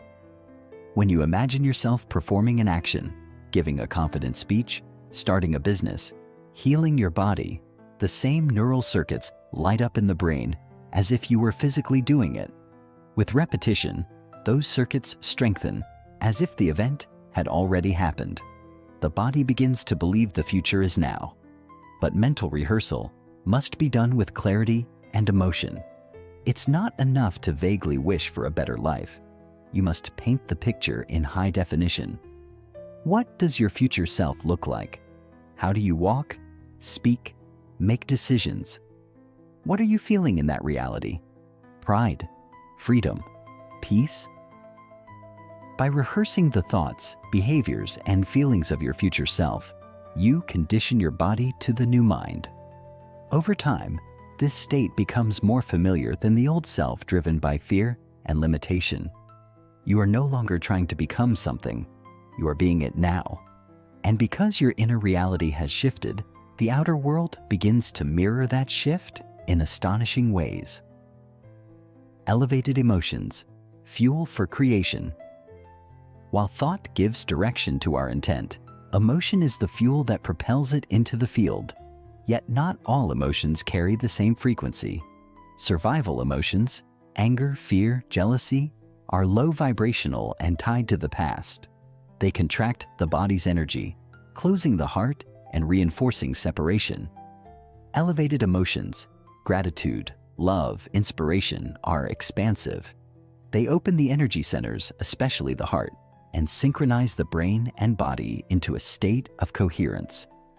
Gratitude is particularly potent because it signals to the body and subconscious that the event we desire has already happened. We don't feel thankful for something that hasn't occurred. We feel it because we believe it is real. When we combine clear intention, a mental picture of our desired outcome, with elevated emotion, the feeling of already having it, we create a powerful electromagnetic imprint that the quantum field responds to. Practicing elevated emotions daily, even before our external circumstances change, anchors us to the new timeline we are calling forth. The future doesn't begin when the new job arrives or the illness disappears. It begins the moment we feel differently about who we are. That shift in feeling becomes the beacon that attracts new experiences aligned with our evolved self. Collapsing time through present moment mastery. Most people live by the model of cause and effect. They wait for success to feel empowered, for love to feel worthy, for healing to feel whole. But by living in reaction, they reinforce the time-bound reality of waiting. Becoming supernatural means flipping this model. Instead of waiting for the effect to cause an emotional change, we create the cause by generating the emotion now. This is called causing an effect. When we fully inhabit a state of being aligned with our desired future, emotionally, mentally, energetically, we begin to collapse the timeline between us and that outcome. Time becomes irrelevant because we are already living the reality internally. The field, which exists beyond time and space, does not distinguish between the real and the vividly imagined. It only reads vibration. When that vibration is coherent and sustained, miracles unfold. Synchronicities increase, coincidences accelerate, and what once seemed distant suddenly appears before us with a stunning precision. This is not magic. It's physics aligned with conscious intention. The challenge lies in maintaining that internal state, regardless of what the outer world shows. Faith becomes essential, not blind belief, but a deep knowing that reality is catching up to who we've become. Anchoring into the unknown. The unknown scares the ego because it cannot control or predict it. But the unknown is where all transformation resides. Our old personality, formed from past experiences and emotional memories, will resist this uncertainty, trying to lure us back into the safety of habit. It whispers familiar doubts. This won't work. You're not good enough. You failed before. These thoughts are not truths. They're echoes of a self that no longer exists. To evolve, we must become comfortable in the mystery. We must learn to love the space between where we are and where we're going. That space, rich with potential, is where the magic happens. Meditative practice becomes crucial here. By sitting in stillness, withdrawing attention from the senses, and surrendering identity to the field, we practice being no body, no thing, no time. In that space, we commune with the divine intelligence that organizes all creation. We tune into the signal of our future, and in doing so, we begin to draw it toward us. It may not unfold as we expect, but it will unfold in alignment with the vibration we consistently emit. From personality to personal reality. Our personal reality is a mirror of our personality, which is composed of how we think, act, and feel. To change our life, we must change ourselves. This may sound simplistic, but it is the key most people overlook. They seek to change their circumstances while clinging to the same thoughts, emotional reactions, and unconscious habits that created them. Real change requires becoming unfamiliar to ourselves. It requires observing our inner dialogue, interrupting autopilot behaviors, and choosing differently. Each time we resist the urge to complain, to react in anger, to indulge in self-doubt, we prune old neurological pathways and make room for the new. Change is uncomfortable precisely because it threatens the known self. But that discomfort is a sign of growth. By consistently embodying our future self, not just in meditation, but in conversation, in decision-making, in the face of challenge, we rewire our brain, recondition our body, and rescript our destiny. Life no longer happens to us. It flows through us as us, in alignment with the version of reality we've chosen to tune into. Daily practices to tune the frequency. To consistently live as your future self, daily practice is non-negotiable. Begin each day not by remembering your problems, but by remembering your vision. Before your feet hit the floor, take a few minutes to connect with the elevated emotions of your future: joy, freedom, gratitude. Visualize your day as your future self would experience it. Throughout the day, become aware of your energy. Are you aligned with your future or relapsing into your past? Use breath to shift your state. Use intention to redirect your focus. At night, review your day. Where did you stay in coherence? Where did you fall back into habit? Celebrate the wins and learn from the slips, not with judgment, but with curiosity and compassion. Over time, these micro-alignments build momentum. They rewire your biology and redefine your identity. You begin to notice different opportunities, attract different people, and make decisions from a place of power rather than fear. This is the embodiment of change, not a single event, but a sustained evolution anchored in daily practice. Chapter 7. The Pineal Gland. Gateway to the mystical, the ancient key, hidden in the brain's core, deep within the center of the brain, nestled between the two hemispheres, lies a small pine cone-shaped gland called the pineal gland. Though diminutive in size, its influence and historical significance are enormous. Known since antiquity as the seat of the soul, this gland has been revered by mystics, philosophers, and spiritual practitioners across cultures and eras. The Egyptians portrayed it as the Eye of Horus. Hindu sages depicted it as the third eye or Ajna chakra, and philosophers such as Descartes referred to it as the place where the soul connects to the physical body. It's not difficult to see why. The pineal gland sits at a unique crossroads, bridging the physical and metaphysical, the neurological and the spiritual. But in modern times, its role has been reduced primarily to the regulation of melatonin, the hormone that governs sleep-wake cycles. While this biological function is vital, it barely scratches the surface of what this tiny gland is truly capable of. What ancient wisdom intuitively understood, modern science is only beginning to rediscover.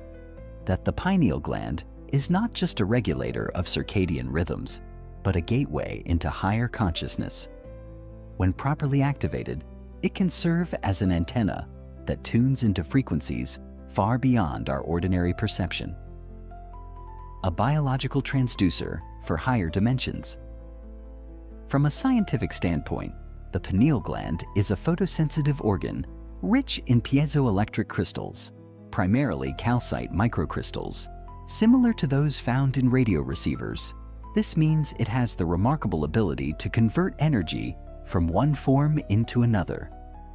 Just like a quartz crystal in a watch or a radio oscillator, these crystals in the pineal gland can vibrate when subjected to pressure or electromagnetic stimulation, emitting frequencies in response. This opens the possibility that the pineal gland can act as a transducer between physical signals and higher energetic realities. When we engage in practices like breathwork, focused meditation, or elevated emotional states, we begin to generate pressure in the cerebrospinal fluid, which in turn stimulates the pineal gland. This stimulation activates its piezoelectric properties and causes it to emit coherent electromagnetic signals. But more than just emitting energy, the pineal also receives. It can tune into higher dimensional frequencies that are not visible to the five senses, but are still very real. These include visions, insights, and mystical experiences that transcend ordinary thought. In moments of deep inner stillness, when our brain waves shift into slower, more coherent patterns, the pineal becomes a receiver of light and information from beyond the material world. What we often interpret as flashes of intuition or divine messages may, in fact, be our pineal gland decoding non-ordinary frequencies into meaningful perception. The mechanics of inner alchemy.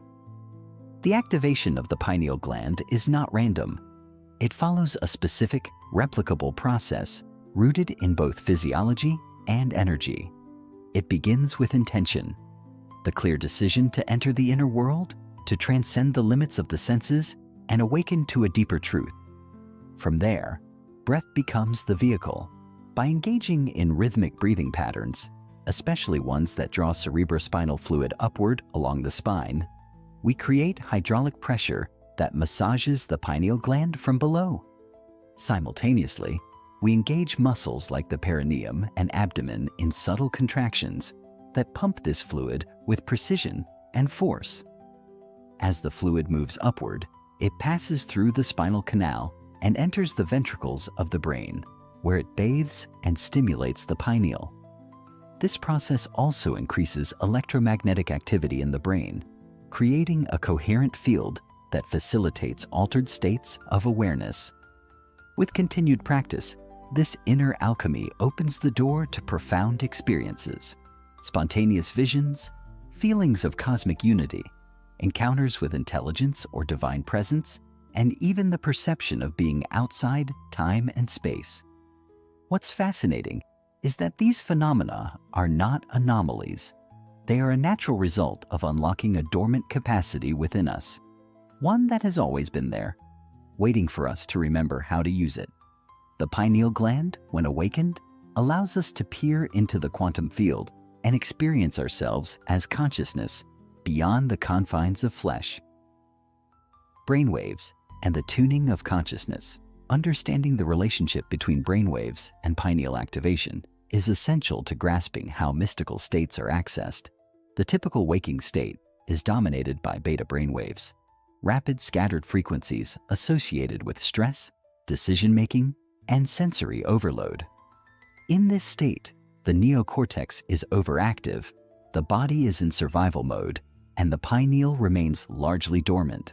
But when we close our eyes, slow our breathing, and withdraw attention from the external world, brainwaves begin to shift into alpha, a state of calm, introspective awareness.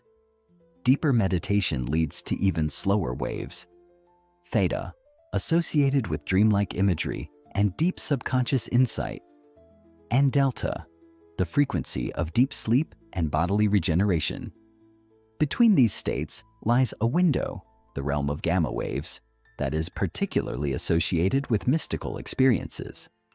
Gamma waves are the fastest frequencies the brain produces and are typically generated during moments of profound compassion, unity, or spiritual awakening. During pineal activation, high-amplitude gamma waves surge through the brain, uniting disparate regions into a harmonized whole. The result is a feeling of oneness, timelessness, and transcendent knowing. These aren't just poetic states. They are measurable neurological events that correspond to the activation of latent faculties within the brain. By cultivating a meditation practice that regularly accesses these states, we train the brain to stay in coherence longer and to more easily enter mystical awareness. Vision beyond sight, the inner screen awakens. One of the most powerful effects of pineal activation is the awakening of the mind's eye. The third eye, as it's often called, refers to the ability to see beyond physical sight, to perceive visions, symbols, and archetypal images that carry deep spiritual meaning. When the pineal is dormant, this screen remains dark, and our perception is limited to the five senses. But when the gland is activated through meditation and coherent energy, the inner screen lights up. We begin to experience vivid internal imagery, landscapes, colors, beings, or sacred geometry that feels more real than the outer world. These visions are not hallucinations. They are transmissions from the quantum field, decoded by the pineal into perceptible form. Many report receiving information, teachings, or healing guidance from these inner experiences, often accompanied by a feeling of unconditional love or divine presence. The key is to stay open, curious, and receptive, neither analyzing nor dismissing what appears. In this space, we are no longer bound by linear thinking or logical constraints. We become dreamers in the quantum field, participating in a sacred conversation between soul and source. Detoxifying and reawakening the sacred gland. Unfortunately, in our modern world, the pineal gland is often calcified, weakened by a toxic cocktail of environmental pollutants, fluoride, poor nutrition, and chronic stress. This calcification dulls its sensitivity and diminishes our intuitive capacities. But the good news is that it's never too late to rehabilitate the pineal and restore its full potential. The process begins with purification, removing fluoride from drinking water, reducing processed foods, and introducing a nutrient-rich diet high in antioxidants and minerals like iodine and magnesium. Herbs such as blue lotus, gotu kola, and raw cacao have been traditionally used to nourish the pineal, as have practices like sun gazing, done safely at sunrise or sunset, grounding, and rhythmic chanting. Most importantly, cultivating daily meditation, especially one that includes breathwork, sound, and focus on the pineal area, helps restore vibrancy and coherence. Over time, as the pineal clears, we begin to perceive subtle energies more easily. Our dreams become more vivid, our intuition sharpens, and our emotional resilience increases. We feel connected not just to the cosmos, but to the quiet wisdom within. Living from the mystical, the integration of higher states. Experiencing mystical states is not the end. It is the beginning of a new relationship with reality. Once the pineal is activated and the doors of perception are opened, life is never quite the same. But to truly embody the mystical, we must bring it into our daily actions, choices, and relationships. The goal is not to escape the world, but to see it through new eyes. With the pineal awakened, we begin to perceive synchronicities with greater clarity, feel the presence of the divine in everyday moments, and trust our inner guidance with a newfound certainty. Compassion deepens, ego softens, and creativity expands.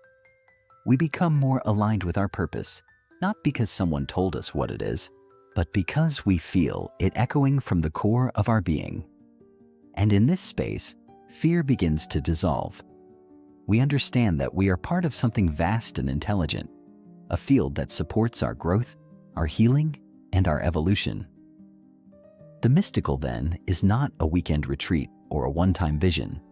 It is a way of living, of being, of creating from the space beyond form.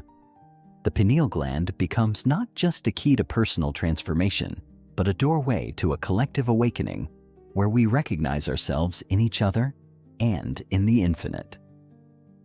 Chapter 8: Heart Intelligence, the Electromagnetic Signature of Emotion. The heart, more than a pump, a portal for centuries, the heart was thought to be nothing more than a biological pump, efficient, tireless, and mechanical. It was praised for its strength, but not necessarily for its intelligence.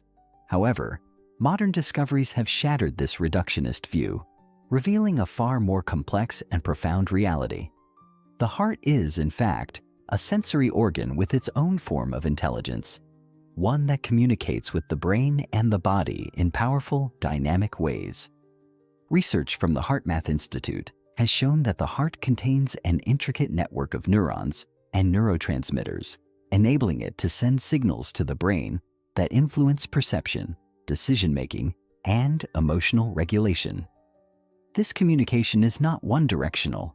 In fact, the heart sends more information to the brain than the brain sends to the heart. This discovery reaffirms what ancient cultures have long believed. The heart is the seat of wisdom, intuition, and inner knowing. But even more astonishing is the discovery that the heart generates the strongest electromagnetic field of any organ in the body, up to 60 times more powerful than that of the brain. This field radiates outward from the body in all directions and can be measured several feet away. It is constantly broadcasting the energetic signature of our emotional state, influencing not only our biology, but the environment and people around us. Coherence, the language of harmony. In a world saturated with noise, speed, and fragmentation, coherence stands out as a harmonizing force. Coherence refers to the orderly and synchronized functioning of various systems in the body, especially between the heart and brain. When we experience emotions like gratitude, compassion, or appreciation, our heart rhythm becomes smooth and harmonious. These rhythms, known as heart rate variability, HRV, are a direct reflection of our emotional and mental states. Coherence isn't about a flat or steady heartbeat. It's about a rhythmic ebb and flow, a wave-like pattern that indicates balance and integration. This state has profound effects on our physiology. Cortisol levels decrease, immune function improves, and cognitive clarity increases. In contrast, emotions like anger, fear, or anxiety create jagged, erratic heart rhythms that disrupt communication between the brain and heart, leading to stress, confusion, and disconnection. But coherence is not just a physical phenomenon, it's an energetic one. When our heart enters a state of coherence, its electromagnetic field becomes more organized, broadcasting a signal of stability and alignment into the quantum field. In this state, we become magnetic to possibilities that match the energy of love, unity, and trust. Practicing heart coherence regularly allows us to tune our body systems into resonance with higher order and intelligence, changing not just how we feel, but how reality responds to us. Emotions as frequencies. Tuning the human antenna. Every emotion we feel emits a frequency, much like a musical note. Joy, gratitude, and love are high-frequency states, while guilt, shame, and fear vibrate at lower frequencies.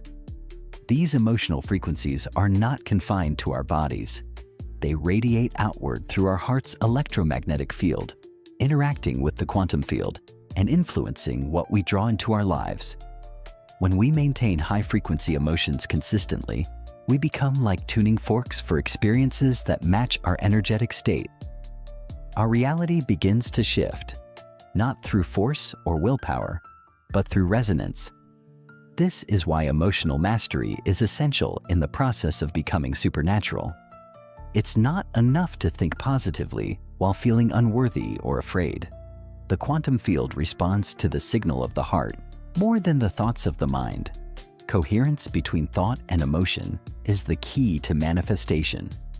When we align elevated emotions with clear intentions, we create a powerful broadcast signal that magnetizes new outcomes. The heart becomes the amplifier for the brain's vision, and the two together form a coherent signal that the field cannot ignore. By learning to regulate our emotions, not by suppressing them, but by observing and choosing them consciously, we take control of the energy we emit, and therefore, the experiences we attract. Heart-brain synchronization, wiring a new reality. The bridge between heart and brain is built through practice. The two primary methods are breath and awareness. By slowing our breathing and focusing attention on the area around the heart, we initiate a shift in our physiology. This conscious focus causes the vagus nerve to activate, signaling safety and calm to the body. Within moments, the heart rhythm begins to smooth out and coherence takes hold. As this happens, the brain receives signals of harmony and begins to mirror the pattern of the heart. The result is a feedback loop of coherence, a synergy that improves decision-making, creativity, and emotional resilience. In this state, the prefrontal cortex, the seat of higher reasoning, becomes more active, while the limbic system, responsible for fear and emotional reactivity, quietly steps back. We become less reactive, more centered, and more capable of choosing how to respond rather than being swept away by impulse. Regular practice of heart-brain coherence rewires neural pathways, strengthening the networks responsible for empathy, compassion, and inner stability. Over time, this new wiring becomes our baseline, and our identity shifts from one of survival to one of creation. We begin to experience life not as something happening to us, but as something we are actively shaping with our energy and awareness. The heart as a magnet, attracting through emotion. There is a direct relationship between emotional energy and the outcomes we experience in our lives. This is not magical thinking. It is quantum physics.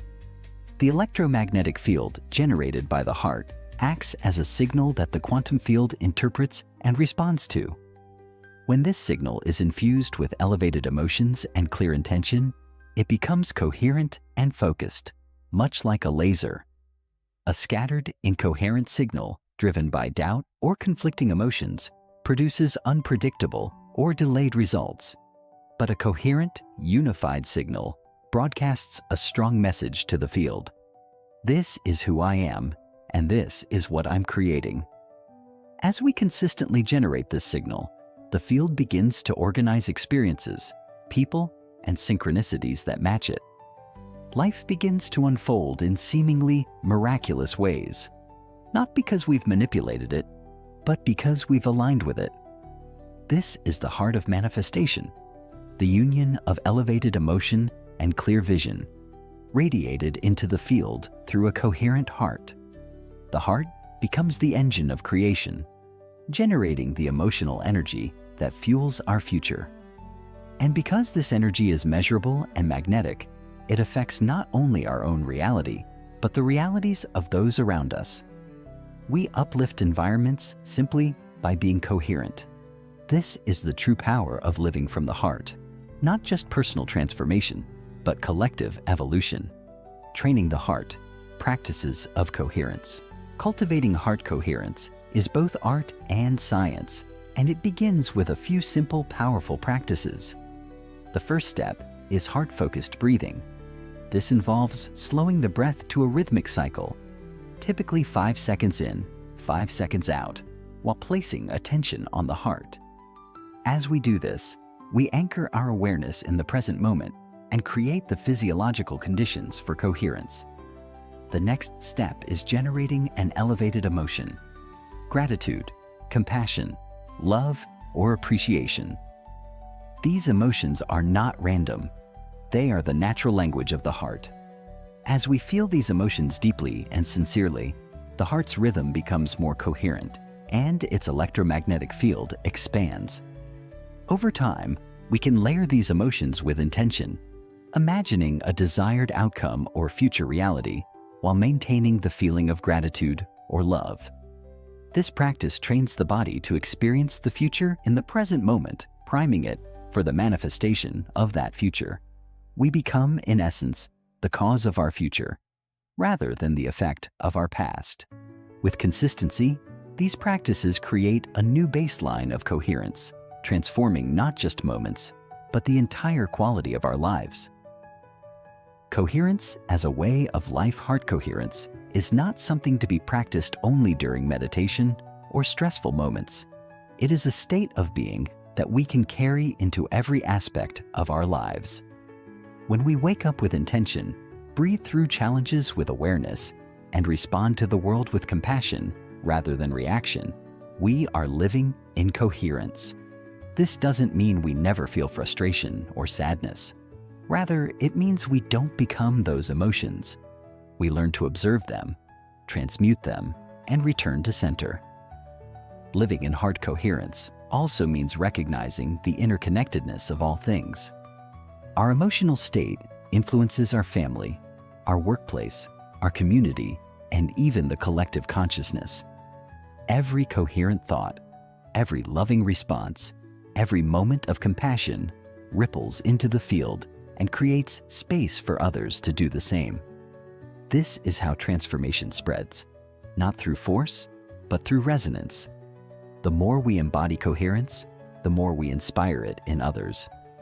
In this way, we become agents of change, not by preaching, but by being. A living demonstration of what's possible when we live from the intelligence of the heart. Chapter 9: Emotions, Time, and Quantum Liberation. The emotional past: how feelings anchor us in time. We often think of the past as something that lives only in memory, a series of events archived like old photographs in the attic of the mind. But in truth, the past isn't passive. It is active, alive, and constantly influencing us, not because of the events themselves, but because of the emotional imprints they leave behind. Emotions are the glue that binds us to time. When we experience a significant event, especially one charged with intense emotion, our body records not just the facts of what happened, but how it felt. If those emotions are unresolved or unprocessed, they become embedded in our biology. The body doesn't distinguish between an actual event and the memory of that event if the emotional response is the same. So, when we recall a betrayal, a loss, or a trauma, and feel the same sorrow, resentment, or fear, we are reliving the past chemically in the present moment. In essence, the body becomes the subconscious mind's timekeeper, storing emotional experiences as physiological states that we unknowingly repeat day after day. our identity becomes anchored to who we were, rather than who we want to be. And we fall into unconscious patterns of thought and behavior driven by the body's addiction to familiar emotions. Without even realizing it, we begin each new day emotionally tethered to a yesterday that is no longer here. The habitual self, when the body becomes the mind. Over time, emotional repetition conditions the body to expect and even crave certain feelings, creating a feedback loop between mind and body. The more we revisit these emotional memories, the more the brain fires in familiar patterns, and the more the body chemically aligns with those emotions. Eventually, the body begins to anticipate the feelings, even without a triggering thought. This is when the body has memorized the emotional state better than the conscious mind. It's as if your biology has become your biography. You might say, "I want to change?" But if your body wakes up every morning expecting the same emotional cocktail of stress, worry, guilt, or sadness, then your intentions are overpowered by the body's need for emotional consistency. The past becomes not just something you remember, but something you live. And because the quantum field responds not to what we want, but to who we are being, we end up creating a future that looks very much like the past. Our thoughts may be reaching forward, but our emotions are reaching backward. And it is the emotion that holds the energetic signature. This internal misalignment keeps us in a predictable timeline, a life looped around the gravitational pull of unresolved emotion. Until we address the emotional conditioning of the body, we remain imprisoned by our personal history. Time as an emotion. Why the future never arrives. We often speak of time as a linear sequence, past, present, and future. But in the quantum model, time is not fixed. It is fluid, multidimensional, and nonlinear. What we call the future is not a place we go. It is a potential we pull toward us based on the energy we emit, and our energy is most heavily influenced by emotion. If we carry the same emotional signature day after day, anchored in the feelings of past experiences, then we are energetically aligned with a timeline that mirrors those emotions. We may say we desire abundance, but if our dominant emotional state is fear of lack, we are aligning with a future of scarcity. We may visualize love, but if we feel unworthy or mistrustful, we are attuned to timelines where love cannot land. In this way, time becomes an emotional dimension. Our future is determined not by what we imagine, but by what we feel most consistently. The challenge is that most people try to create new outcomes while dragging the baggage of the old self along with them. They attempt to step into a new timeline with the emotional frequency of the past, and then wonder why nothing changes. To truly shift timelines, we must first shift emotions. We must liberate the body from the biochemical patterns of the past and teach it how to feel the future. Now, breaking the habit of being yourself.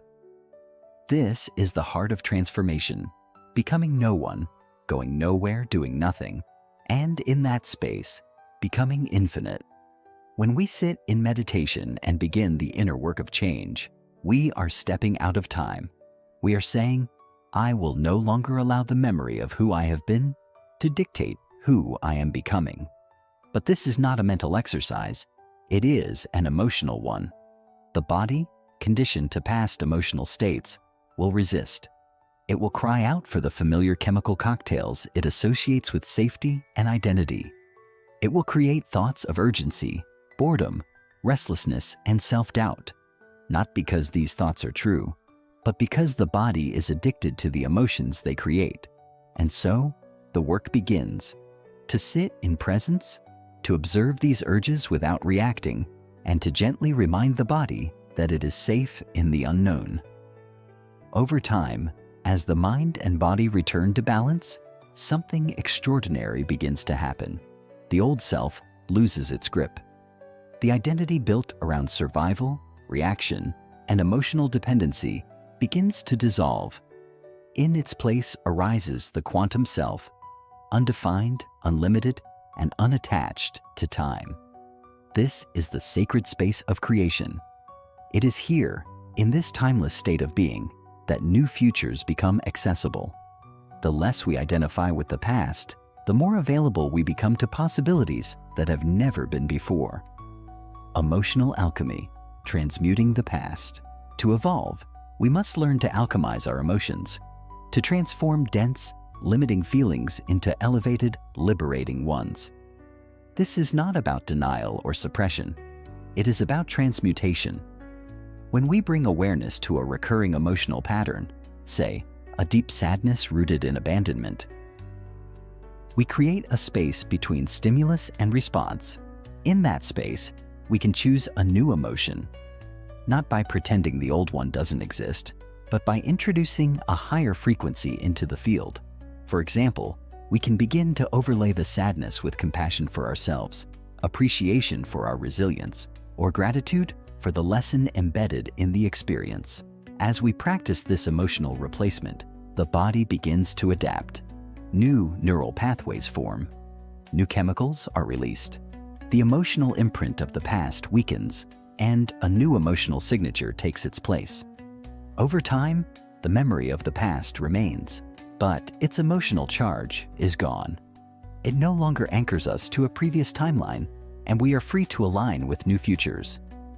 This process requires courage, consistency, and a deep willingness to feel, to truly sit with what is without judgment until it reveals what it's ready to become. It is not easy, but it is sacred work. In doing it, we reclaim our energy from the past and invest it in the life we are consciously creating. Living beyond time, presence as power. The present moment is the portal to all possibilities. When we bring our full awareness to now, not mentally but emotionally, we step outside the construct of linear time. We disconnect from the pull of yesterday and the projection of tomorrow and enter a space where creation is immediate and potent. In this state, we no longer rely on external circumstances to dictate how we feel. Instead, we generate the emotion of the future we desire and allow that emotion to define the now. This is how we collapse time, by experiencing the feeling of the future before it arrives. The quantum field does not differentiate between a memory and a vision, only between incoherence and coherence. When our internal state becomes so coherent, so attuned to the vibration of what we seek, we draw it to us as if by gravity. This is not metaphysical poetry. It is measurable science. It is a shift from cause and effect to causing and effect, from waiting for change to becoming the change. In this state of empowered presence, we become sovereign creators of our timeline. The past no longer pulls us. The future no longer intimidates us. We live as the unified field of possibility embodied, and from this place, anything can unfold. Chapter 10. Aligning with the Divine, Tuning into Universal Intelligence. The field beyond the self, recognizing the intelligence of the whole. There comes a point in the journey of self-transformation when one begins to realize that the forces shaping reality extend far beyond personal willpower, intellect, or psychological effort. This is the moment where the personal self meets the universal self, and we begin to sense a field of intelligence that operates beyond what the ego can comprehend. Modern science has started to echo what ancient mystics and sages have long proclaimed, that the universe is not a machine, cold and indifferent, but an intelligent, interconnected web where consciousness plays a central role in the unfolding of matter and experience. This field, what we might call the quantum field, divine intelligence, or source consciousness, responds not to the words we speak, but to the vibration we emit. When we step into coherence, emotionally and energetically, we are not merely aligning with a future, we are syncing up with an intelligence that orchestrates the dance of creation itself. This is the intelligence that gives birth to stars, guides the migration of birds, and beats your heart without you thinking about it. To tune into it is not to abandon personal growth, but to transcend the limited self and partner with a higher power that already knows how to get you where your soul longs to go. The frequency of trust, moving beyond control. Most people approach change through control. They make lists, set goals, chart timelines, and push themselves through mental effort and physical action. While these tools can be useful, they are rooted in the Newtonian model of reality, a reality where matter moves matter, where change takes time and effort. But the quantum model operates differently. In the quantum realm, reality responds to frequency. The more coherent your inner state, the more aligned you become with the rhythms of this universal intelligence. However, coherence cannot be forced. It must be cultivated through trust. And trust, for many, is the most radical act of all. It means letting go of the need to know how or when your desires will manifest. It means surrendering your timelines, releasing control, and learning to live in the space between intention and outcome. This space is deeply uncomfortable for the ego, which thrives on prediction and security. But it is in this very discomfort that transformation occurs. When you declare a vision and then rest in trust, not apathy, but deep, receptive surrender, you create the conditions for the divine intelligence of the universe to orchestrate outcomes far beyond what you could construct through effort alone. This is not passivity. It is conscious collaboration. It is an invitation to live in a state of inspired being, rather than relentless doing. Invoking the sacred, creating with elevated emotions. If thought is the electrical signal we send out into the field, then emotion is the magnetic force that draws experiences back to us. Thoughts alone do not manifest reality. Only when they are fused with emotion do they gain creative momentum. And not just any emotion. To connect with divine intelligence, we must elevate our emotional state beyond the mundane frequencies of fear, doubt, and frustration. We must invoke gratitude, love, joy, inspiration, and reverence, emotions that carry the signature of wholeness and expansion. These are not just feel-good states.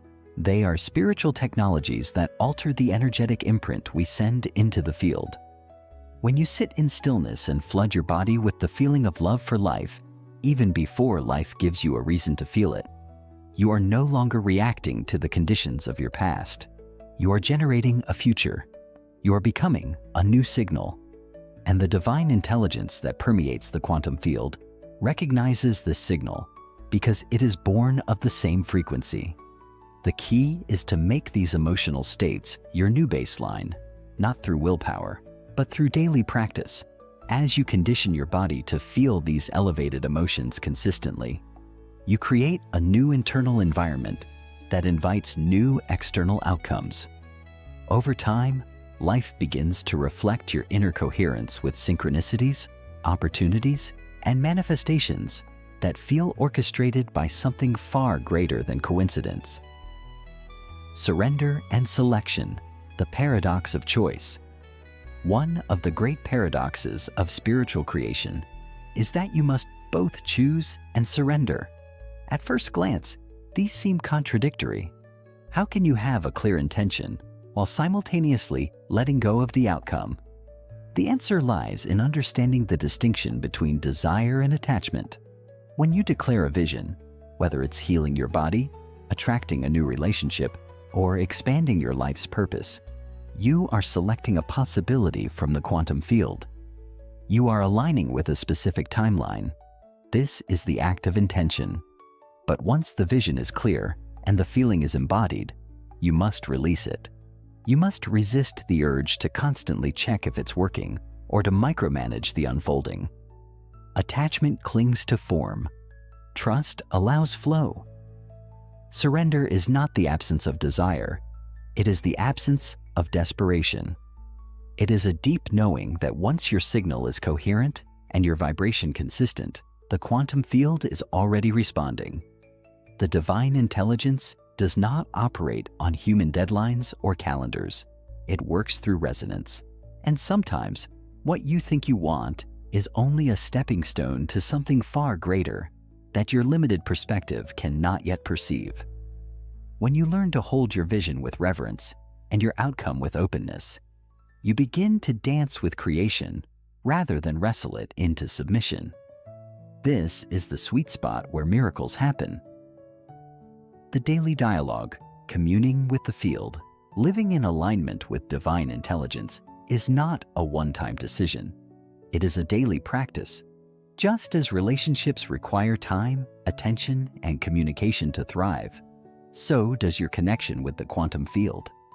The difference is that this relationship begins within. Each time you sit in stillness, enter the space of no time, and connect with elevated emotions, you are communing with the field. You are not just meditating, you are having a conversation with the mind of the universe. And the universe is always listening, always responding, not to your words, but to your frequency. This is why consistency is more important than intensity. It is better to connect for 10 minutes each day with full presence than to meditate for an hour once a week in distraction. Over time, you will begin to notice that the field speaks back, not in language, but in intuition, signs, synchronicities, and gentle nudges. You'll feel guided, not pushed, aligned, not driven. You'll find yourself in the right place at the right time, not through planning, but through presence. The more you show up for this daily dialogue, the more the line between you and the field begins to blur. You stop seeing divine intelligence as something separate from you and begin to experience it as something you are, always have been, and always will be. The signature of the soul, becoming a living prayer. Ultimately, the journey of aligning with divine intelligence leads to a profound realization. You are not just a fragment of this vast universal mind. You are an expression of it. Your life is not a problem to be solved, but a canvas for consciousness to experience itself. Every time you transcend your limited identity, every time you choose love over fear, trust over control, coherence over chaos, you are allowing the universe to know itself through you. This is what it means to become a living prayer. Not someone who begs the divine for change, but someone who embodies the change they seek. Someone who walks through the world as an open channel for grace, radiating an energy so coherent that it elevates everyone they encounter. This is not about perfection. It is about presence, about being so grounded in your connection to the divine that your very being becomes a transmission. When you live this way, you stop chasing miracles and start becoming one. And the beautiful irony is, the more you embody this truth, the more effortlessly life begins to flow. Opportunities appear, healing accelerates, relationships deepen. Not because you forced them, but because you remembered who you truly are. An extension of divine intelligence, capable of creating a life that is nothing short of supernatural. Chapter 11. Heart-Mind Coherence, Tapping into the Biofield of Intelligence. The electromagnetic signature of the heart. Most people believe that the brain is the command center of the body, the sovereign ruler over thoughts, decisions, and bodily responses. And while the brain certainly plays a significant role in our experience of consciousness, there is a growing body of evidence suggesting that the heart, long dismissed as merely a pump, may actually be the conductor of a much deeper intelligence. The heart generates the most powerful electromagnetic field in the body, up to 60 times greater in amplitude than the field emitted by the brain. This field radiates outward from the chest in a toroidal shape, touching every cell in the body and extending several feet beyond the skin's surface. When we are in a state of stress, fear, or frustration, the heart's rhythm becomes erratic and disordered. But when we feel emotions such as love, gratitude, and appreciation, the heart enters into a coherent rhythm, a smooth, harmonious pattern that reflects balance and resilience. This heart coherence does not just affect the cardiovascular system. It sends signals to the brain, changing our thoughts, perceptions, and even the chemistry of our bodies. What we feel in the heart literally changes what we think in the brain. It is this dynamic conversation that allows us to tune into a higher form of intelligence, one that integrates feeling and thought, intuition and logic, biology and consciousness.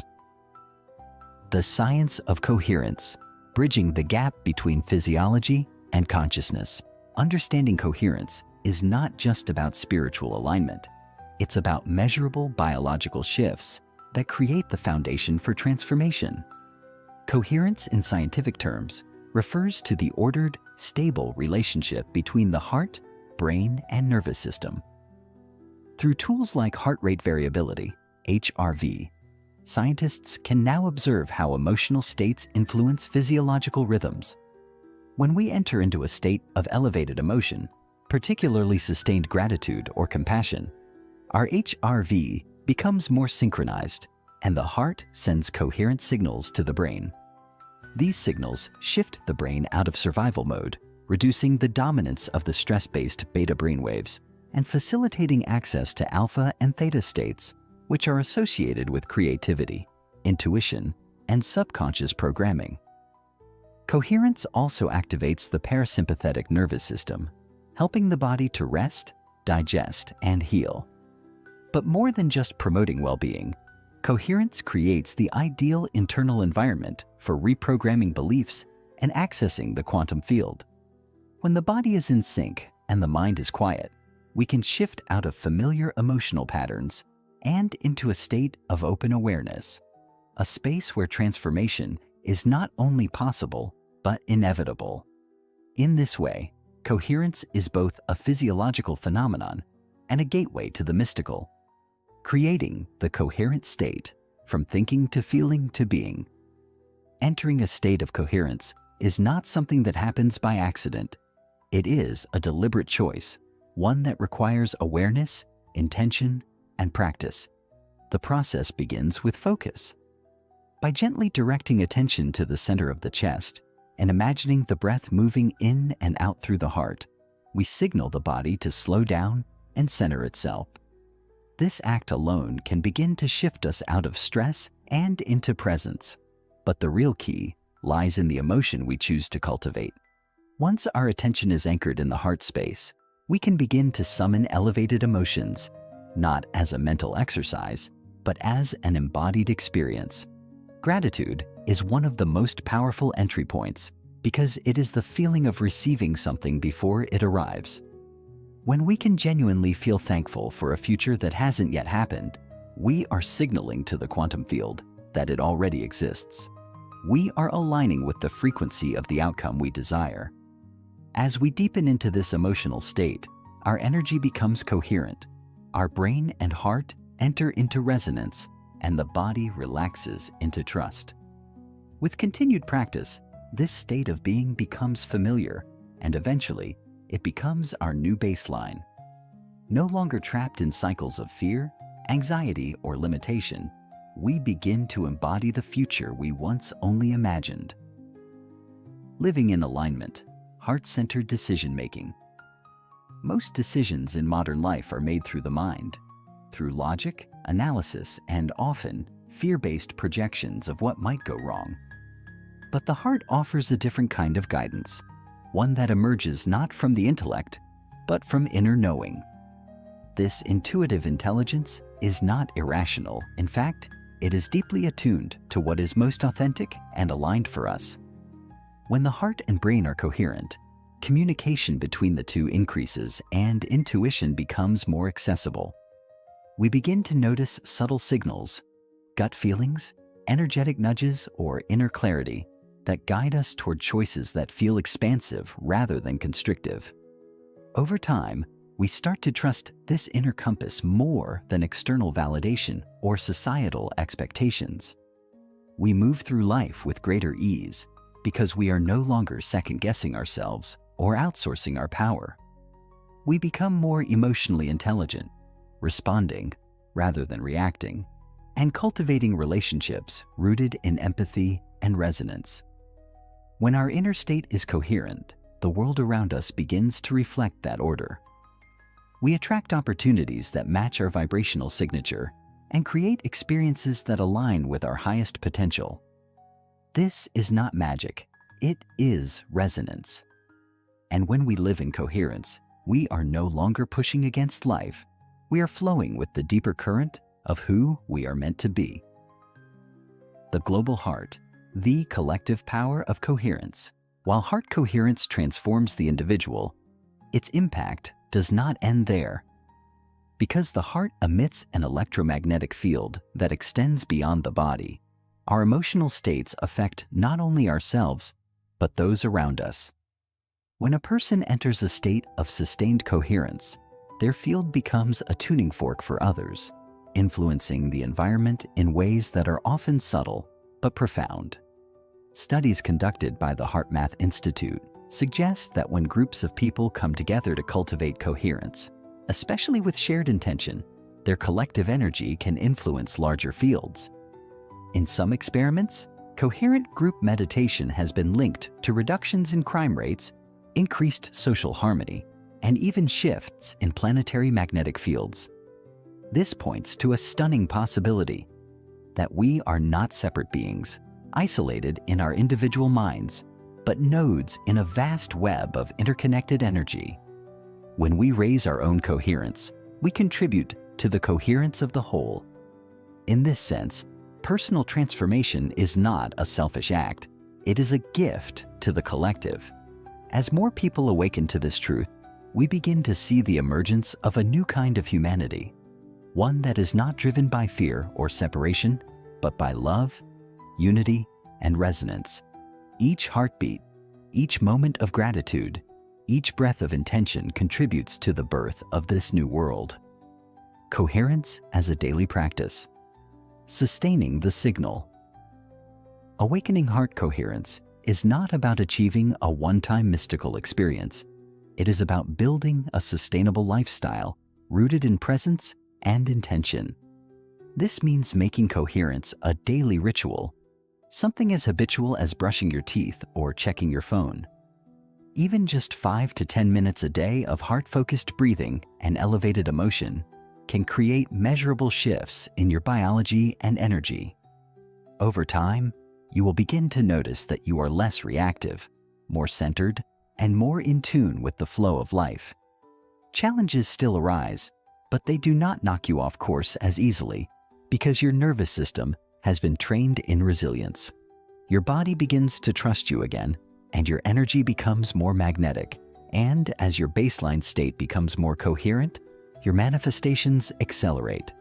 Not because you are forcing outcomes, but because you are becoming a vibrational match for what you seek. This is the paradox.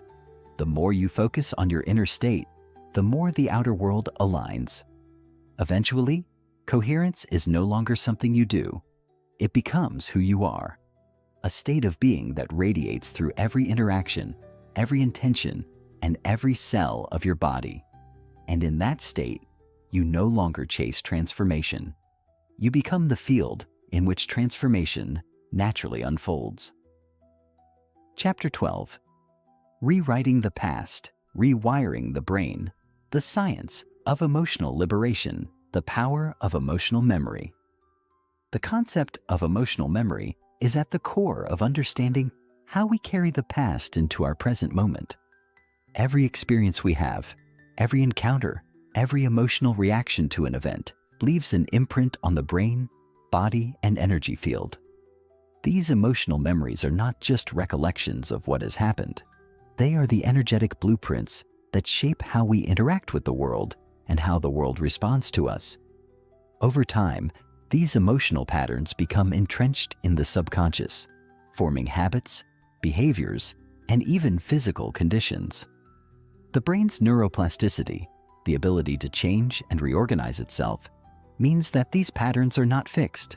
They can be rewired. However, rewiring the brain requires us to confront the emotional memories that hold us in a repetitive cycle of stress, fear, and limitation. When we bring these emotional memories to the surface with awareness and intention, we can begin to dissolve their hold over us, creating space for new possibilities to emerge. This is the process of emotional liberation, taking ownership of the memories that have shaped us, transforming them from wounds into wisdom, and allowing the brain to reorganize and adapt to a new story. The brain and its emotional wiring. The brain is not merely a processing center for thoughts. It is a deeply emotional organ that responds to experience in a way that influences not only our psychology, but also our physiology. When we experience intense emotions, the brain releases neurochemicals, dopamine, serotonin, cortisol, and adrenaline that influence how we think, feel, and even move. If you've ever felt your heart race when stressed, or experienced a sudden rush of joy when something wonderful happens, you've felt these chemicals in action. But here's the catch. These chemicals don't just disappear. The brain and body form a loop, a cycle of emotion and response that reinforces itself over time. This emotional circuitry becomes so ingrained that we often act from unconscious emotional memory rather than conscious intention. For instance, when we experience a traumatic event, the brain tags that memory with strong emotional markers, fear, sadness, anger, and stores it in our neural network. Each time a similar event occurs, the brain automatically pulls from that memory, triggering the same emotional responses. This emotional programming governs not only how we react to external events, but also how we see ourselves, others, and the world. The good news is that this wiring is not set in stone.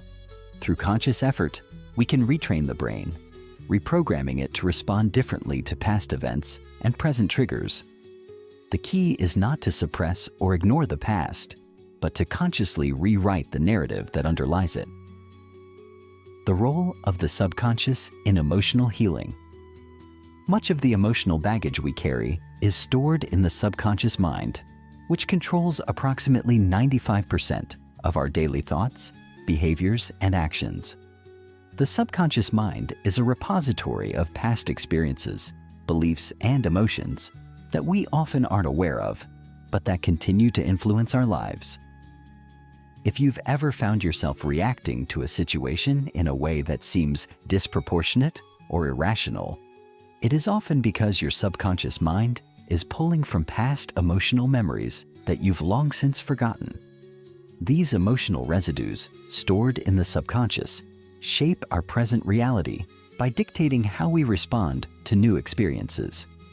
When we revisit these emotional memories with awareness, we are able to release the charge they hold over us. This is not about reliving the pain, but about revisiting the emotions attached to those experiences in order to free them. Once we bring these emotions into conscious awareness, we can begin to consciously choose how we want to respond to them, rather than letting them unconsciously dictate our behavior. This process of bringing unconscious emotional memories into conscious awareness is the first step in rewiring the brain. It allows us to release the old programming and create new pathways that are aligned with who we truly are and who we are becoming. Neuroplasticity and emotional reprogramming. The science of neuroplasticity has shown us that the brain is not a static organ. Rather, it is highly malleable and capable of changing its structure in response to new experiences. This means that the neural pathways formed through past emotional experiences are not permanent. Through conscious effort, we can form new connections and create new patterns of thought and behavior. This is especially important when it comes to emotional healing. If we can consciously engage in practices that promote emotional coherence, such as meditation, visualization, and emotional release techniques, we can create new neural circuits that support healthier emotional responses. For instance, if we've experienced trauma, the brain may have formed neural pathways associated with fear and anxiety. But through neuroplasticity, we can create new pathways associated with calmness, safety, and peace. This requires consistent practice, repeating new emotional experiences and reinforcing them over time until they become the new default. As these new pathways strengthen, the old emotional patterns begin to fade, allowing us to create a new emotional reality. This is the power of emotional reprogramming, the ability to consciously choose the emotional states that will shape our future, rather than unconsciously reacting from the past. Healing the body through emotional release. Emotions are not just stored in the mind, they are stored in the body as well. When we experience intense emotions, the energy from those emotions can become trapped in the body, creating tension, discomfort, and even illness. This is why emotional healing is often a somatic process, a process that involves releasing the physical tension and energy that are tied to our emotional experiences. One of the most powerful ways to release emotional blockages is through body-centered practices such as breathwork, yoga, or massage. These practices help to release the stored emotional energy in the body, allowing it to be processed and released. But emotional release doesn't only happen through physical movement. It also happens through emotional expression. Crying, laughing, or even screaming can be powerful ways to release trapped emotions. In addition to releasing tension, emotional expression helps to integrate the emotions into our conscious awareness, allowing us to heal on a deeper level. As we begin to release these trapped emotions, we create space for healing to occur on both a mental and physical level. This process of emotional release helps to restore balance to the body's energy field and enables the body to return to a state of health and vitality. Creating a new emotional blueprint. Once we have begun the process of emotional liberation by bringing unconscious memories into awareness, rewiring the brain, and releasing trapped emotions, we are ready to create a new emotional blueprint. This new blueprint is the foundation for our future reality. It is the emotional template that will guide our thoughts, actions, and experiences moving forward. To create this new blueprint, we must begin by imagining the emotional states we want to embody. What does it feel like to live with inner peace, joy, love, and gratitude? What emotions would you experience if you were living the life of your dreams? By vividly imagining these emotional states, we begin to program our bodies and brains to respond in alignment with this new reality. Visualization, affirmation, and emotional embodiment practices can help reinforce this new blueprint. Over time, as we consistently choose to feel these elevated emotions, they become ingrained in our neural circuitry and energy field.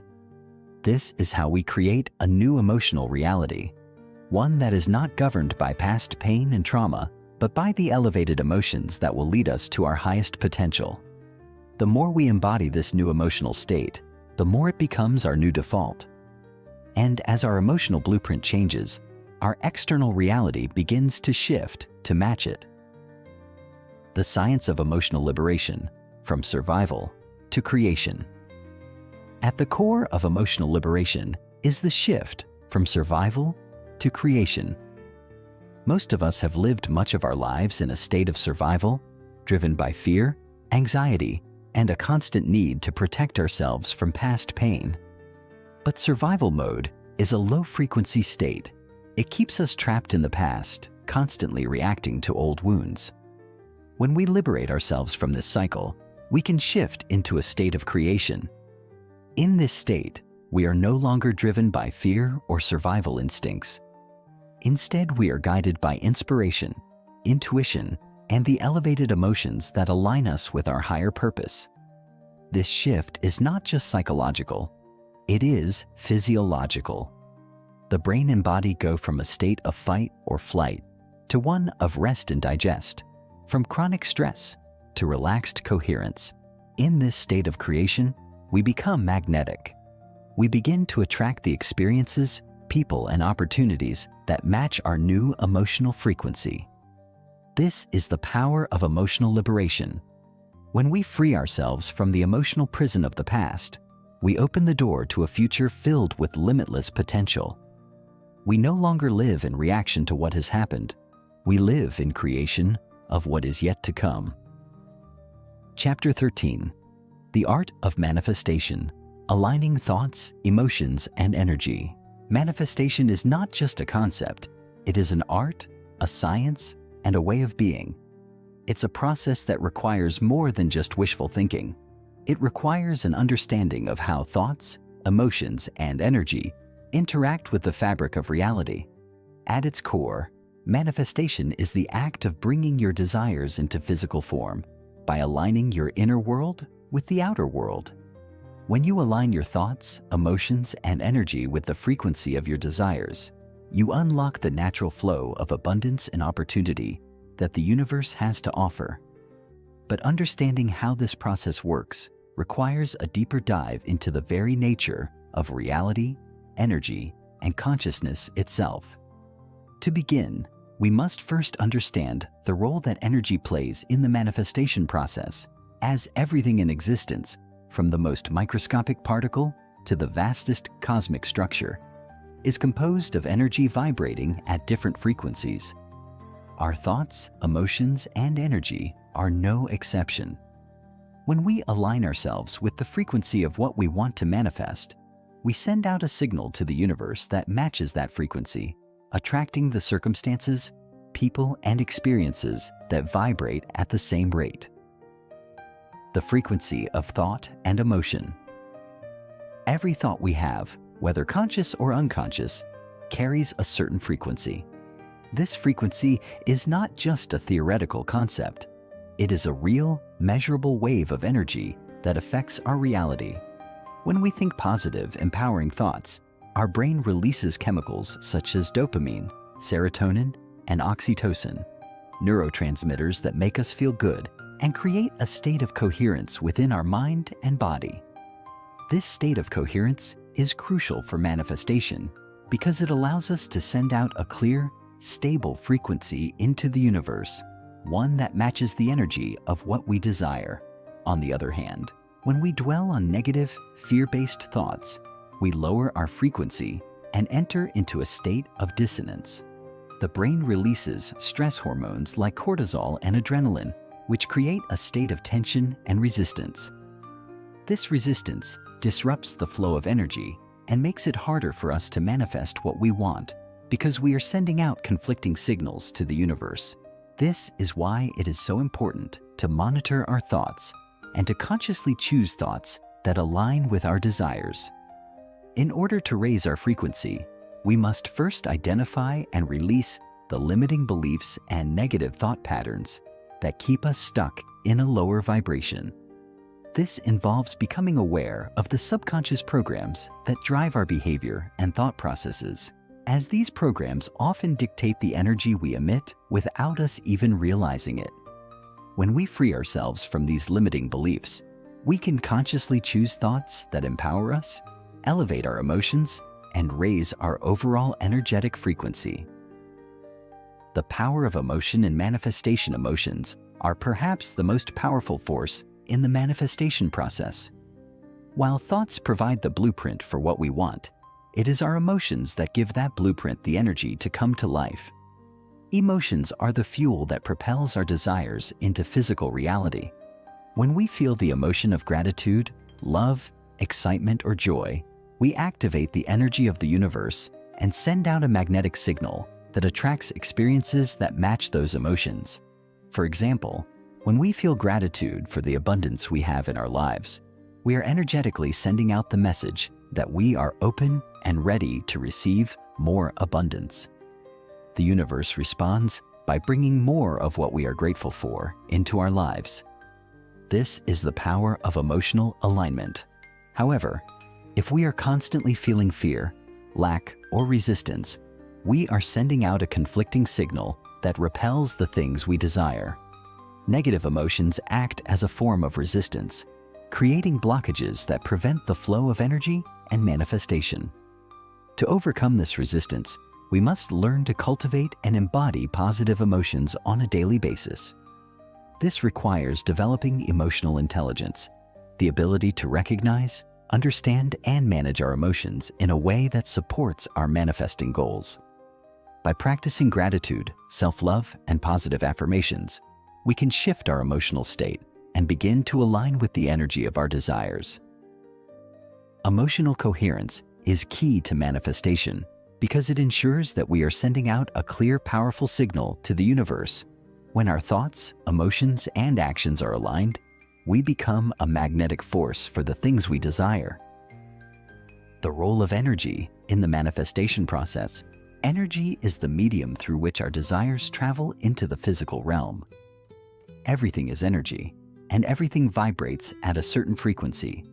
The universe itself is a vast field of energy, constantly in motion and interacting with the energy that we emit. When we align our energy with the frequency of our desires, we begin to attract the people, circumstances, and opportunities that match that frequency. One of the most profound ways to raise our energy is through meditation. Meditation helps to quiet the mind, release tension in the body, and bring us into a state of coherence. When we meditate, we tune into the subtle frequencies of our energy field and align ourselves with the higher vibrations of the universe. This creates a flow of energy that is unimpeded by negative thoughts or emotions, allowing us to manifest with greater ease. In addition to meditation, practices such as deep breathing, visualization, and energy healing can also help to shift our energy and align it with our desires. The key is to find practices that work for you, techniques that help you raise your vibration and maintain an energetic frequency that is in harmony with what you want to create. The science of quantum entanglement and manifestation quantum physics has provided us with a deeper understanding of the interconnectedness of all things. One of the most fascinating concepts in quantum physics is quantum entanglement, the idea that particles, no matter how far apart they are, can be instantly connected and influence each other's behavior. This concept has profound implications for manifestation. It suggests that our thoughts and emotions are not isolated events, but are deeply interconnected with the fabric of reality. When we align our thoughts and emotions with our desires, we are essentially entangling ourselves with the very energy of those desires. This means that the universe responds to our energetic state by bringing us into alignment with what we want to create. The process of manifestation is, in many ways, a quantum phenomenon. It's about creating a resonance between your energy and the energy of the universe. When this resonance is strong enough, the energy of your desires begins to materialize in your reality. Understanding the science of quantum entanglement can help you realize that you are not separate from the universe, but rather an integral part of it.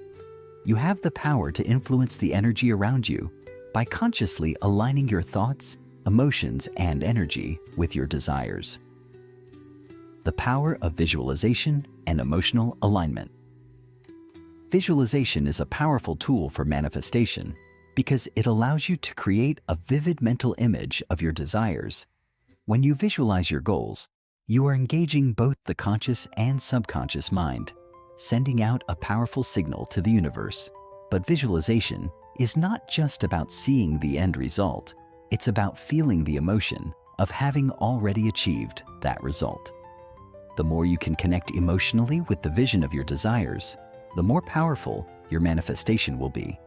For example, if you are visualizing abundance, feel the joy, excitement, and gratitude as if you already have everything you need. This emotional connection amplifies the energy of your visualization and increases the likelihood of its manifestation. By aligning your thoughts, emotions, and energy with your desires, you create a powerful magnetic force that attracts what you want. The key is to practice visualization regularly and to make it a part of your daily routine. The more you visualize and embody the feelings of your desires, the more your energy will align with the frequency of those desires. The law of attraction and its role in manifestation. The law of attraction is often described as the universal law that governs manifestation. It states that like attracts like, meaning that the energy you emit will attract experiences that match that energy. When you align your thoughts, emotions, and energy with your desires, you are essentially sending out a signal that draws those desires into your reality. However, the law of attraction is not a passive process. It requires active participation. you must not only think positively and feel good, but you must also take inspired action towards your goals. Manifestation is not about sitting back and waiting for things to happen. It's about co-creating with the universe. By aligning your energy, you are opening the door for the universe to bring the right people, opportunities, and circumstances into your life. But you must also be willing to step through that door when it opens. Taking inspired action means trusting your intuition and following the guidance you receive from within. As you take steps towards your desires, the universe will support you by bringing the right people and circumstances into your life. Trusting the process and letting go. To master the art of creation, you must operate from a place of conscious creation. This means being fully present in every moment and choosing your thoughts, emotions, and actions deliberately. Conscious creation involves a deep awareness of how your energy is being directed and how it impacts the world around you. It's not about forcing things into existence or trying to manipulate circumstances. Rather, it's about aligning with the flow of universal energy and allowing it to work through you. One of the key aspects of conscious creation is the ability to stay in the present moment. Most people are caught up in the past or future, either ruminating on past experiences or worrying about what's to come. This constant mental chatter keeps them disconnected from the present moment, where true creation occurs. The present moment is where all possibilities exist, and it is the space in which you can consciously direct your energy to create the future you desire. When you are fully present, you tap into the infinite potential of the now. In this state, you can choose your thoughts and actions in alignment with your desires.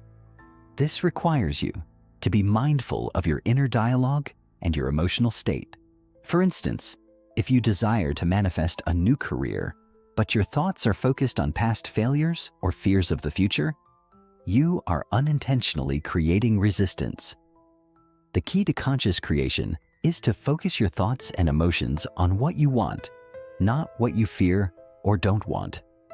By consciously choosing thoughts that align with your desires, you are actively shaping your future. The role of intuition in creation. Intuition plays a vital role in the art of creation. It is the inner guidance system that helps you navigate the path of your desires. Your intuition is your connection to the divine intelligence of the universe, the part of you that knows exactly what is needed to create your highest good. Learning to trust and follow your intuition is an essential aspect of mastering creation. Too often, we dismiss our intuitive nudges in favor of logical reasoning or external validation. We look for answers in the external world, relying on the opinions of others or societal expectations to guide our decisions.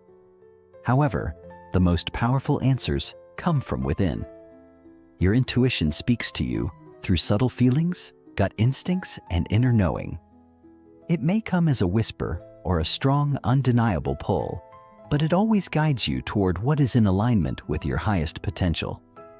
To connect with your intuition, you must first quiet the noise of the external world.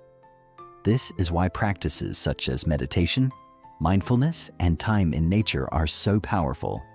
They create space for you to tune into your inner wisdom. When you cultivate a relationship with your intuition, you no longer have to rely on external sources of guidance. You become your own guide, trusting in your ability to make decisions that serve your highest good and move you closer to your desires. Overcoming resistance and limiting beliefs. As you step into your power as a creator, you will inevitably encounter resistance. Resistance often manifests in the form of fear, doubt, or limiting beliefs. These obstacles are not to be feared, but to be understood. They are simply reflections of the parts of you that have not yet fully embraced your power. Limiting beliefs are the stories you tell yourself about what is possible and what is not. They are deeply ingrained thought patterns that shape your reality based on past experiences or societal conditioning. Common limiting beliefs include thoughts such as, "I am not worthy of success," "I don't deserve love," or "it's too late to change." These beliefs create blocks that prevent the flow of energy and hinder your ability to create the life you desire. Overcoming resistance begins with identifying and challenging these limiting beliefs. The first step is to become aware of the beliefs that are holding you back. This requires deep self-reflection and the willingness to confront the unconscious stories you have been living by. Once you identify these beliefs, you can begin to shift them by replacing them with empowering beliefs. For example, if you believe that success is reserved for others, you can reframe this belief by acknowledging that success is abundant and available to all. This shift in mindset opens up new possibilities and allows you to step into your full creative power. The flow of abundance and prosperity. Abundance is not something you attract into your life. It is something that you align with. The universe is abundant, and it is always offering opportunities, wealth, and love. However, many people are disconnected from the flow of abundance because they are focused on lack, scarcity, or fear. To master creation, you must align yourself with the flow of abundance. This involves shifting your mindset from one of lack to one of abundance. It's about recognizing that there is more than enough for everyone and that you are deserving of your share of the universe's gifts. One of the most powerful ways to align with abundance is through gratitude. Gratitude is the magnetic force that attracts more of what you are thankful for into your life. When you focus on what you already have and express appreciation for it, you send out a signal of abundance to the universe. This signal attracts more abundance, creating a positive feedback loop. In addition to gratitude, taking inspired action is also crucial to aligning with abundance. The universe does not operate in a vacuum. While it is important to focus on your inner state, it is equally important to take action toward your goals. Inspired action comes from a place of intuition, and it propels you forward on your path to creation.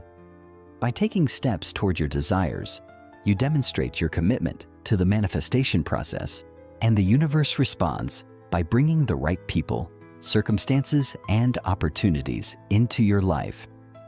Embodying your highest self. To truly master the art of creation, you must embody your highest self. Your highest self is the version of you that is aligned with your true essence, free from fear, doubt, and limitation. Embodying your highest self means stepping into your full power and embracing the limitless potential within you. This requires a deep commitment to personal growth and self-realization. It involves shedding the layers of conditioning, fear, and insecurity that have kept you from fully expressing who you are. Embodying your highest self also means acting with integrity and authenticity. When you align your thoughts, emotions, and actions with your highest values, you become a powerful creator of your reality. Your actions are in alignment with your true desires, and the energy you emit is one of confidence, clarity, and purpose. The more you embody your highest self, the more you magnetize the experiences and opportunities that reflect this alignment. It is through this embodiment that you begin to create a life that is truly extraordinary. As you continue your journey of creation, remember that you are never alone. The universe is constantly supporting you, providing you with the energy, resources, and guidance you need to manifest your desires. The art of creation is an ongoing process of self-discovery, growth, and alignment. By mastering the inner game of thoughts, emotions, and energy, you can unlock your true potential and create a life that reflects the highest expression of who you are. The key is to trust the process, embrace your power, and take inspired action. You are the creator of your reality, and the possibilities are limitless. Chapter 15. The final step, living your extraordinary life. The journey you've embarked upon thus far has been nothing short of transformative. You've explored deep principles of self-awareness, manifestation, energy alignment, and the harnessing of your true potential. The concepts of creation, abundance, and intuition have become tools that you now wield with precision and mastery. But what remains? The final step, the integration and embodiment of everything you've learned into a life that is nothing less than extraordinary. It's one thing to understand these concepts intellectually, to grasp the abstract philosophies of creation and energy, but it's an entirely different matter to live them every single day. The final chapter is about solidifying these principles within your life and living them out with unwavering commitment. It is about taking your newfound understanding of the universe, the self, and the art of creation, and weaving them into the fabric of your everyday existence. This process begins with a shift in identity, a realization that you are not just the person who wants to create a better life. You are the creator, the embodiment of your highest self, and the architect of your reality. The process of integrating your higher consciousness into your everyday life requires you to let go of old, outdated belief systems and fully embrace the person you are becoming. It's about releasing the grip of past conditioning and stepping into a new paradigm of limitless possibility, where you are empowered to create a life that reflects the highest version of yourself. It's about truly understanding that you don't need to be anyone other than who you already are to create the extraordinary life you desire. It is your birthright to do so, and now it is time to embrace it. Living in alignment with your highest self. At the heart of living an extraordinary life lies the unwavering commitment to align with your highest self in every thought, word, and action. It is easy to lose sight of our true essence when we are constantly bombarded by external distractions, judgments, and the noise of everyday life.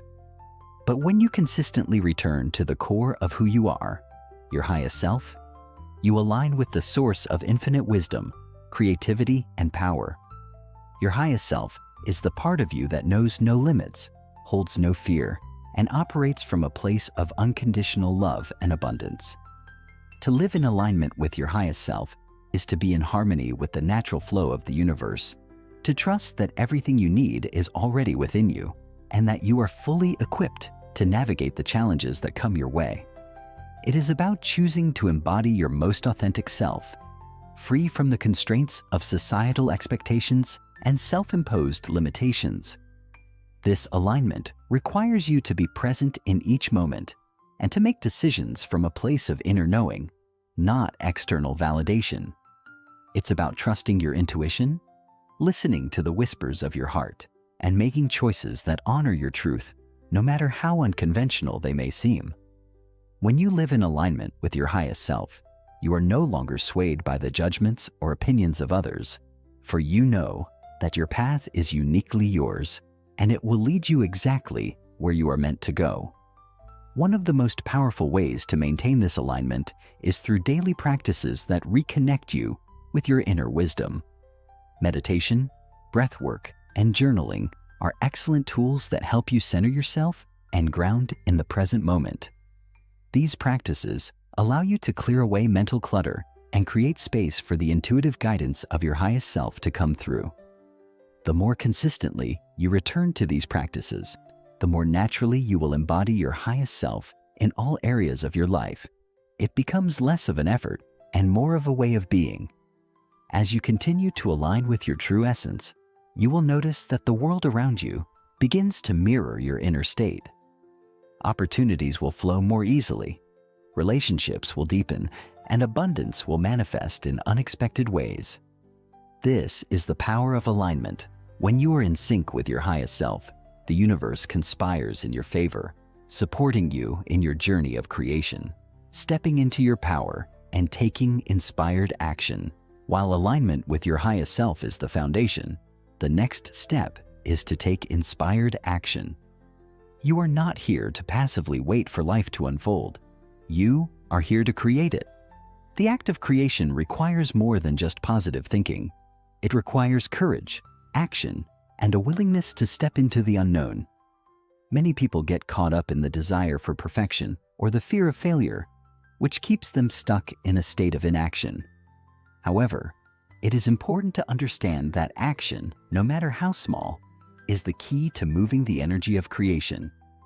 Inspired action is not forced action. It is action that is guided by your intuition, and aligns with the vision you have for your life. It is the next step that feels aligned with your inner truth, even if you don't have all the answers or the full picture of the path ahead. Taking inspired action means trusting that the universe will support you every step of the way. It means moving forward with faith, knowing that the next step will always reveal itself when you are ready for it. The key is to be open to the signs, synchronicities, and opportunities that present themselves, and to trust your gut feelings and instincts when making decisions. By consistently taking inspired action, you build momentum and move closer to the life you desire. Whether it's starting a new project, making a career change, or simply showing up in a way that reflects your authentic self, the act of stepping into your power will create the energy necessary to manifest your dreams. Cultivating gratitude and trust in the process. Gratitude is one of the most powerful forces in the universe, and it plays a crucial role in the process of creation. Gratitude is the frequency that magnetizes more of what you appreciate into your life. When you focus on the blessings that are already present, you send out a signal of abundance to the universe. This signal attracts even more blessings, creating a cycle of positive energy and growth. Gratitude also helps you to stay grounded in the present moment, preventing you from getting lost in the anxiety of what is yet to come. When you focus on what you already have and express appreciation for it, you shift your focus from lack to abundance, from limitation to possibility.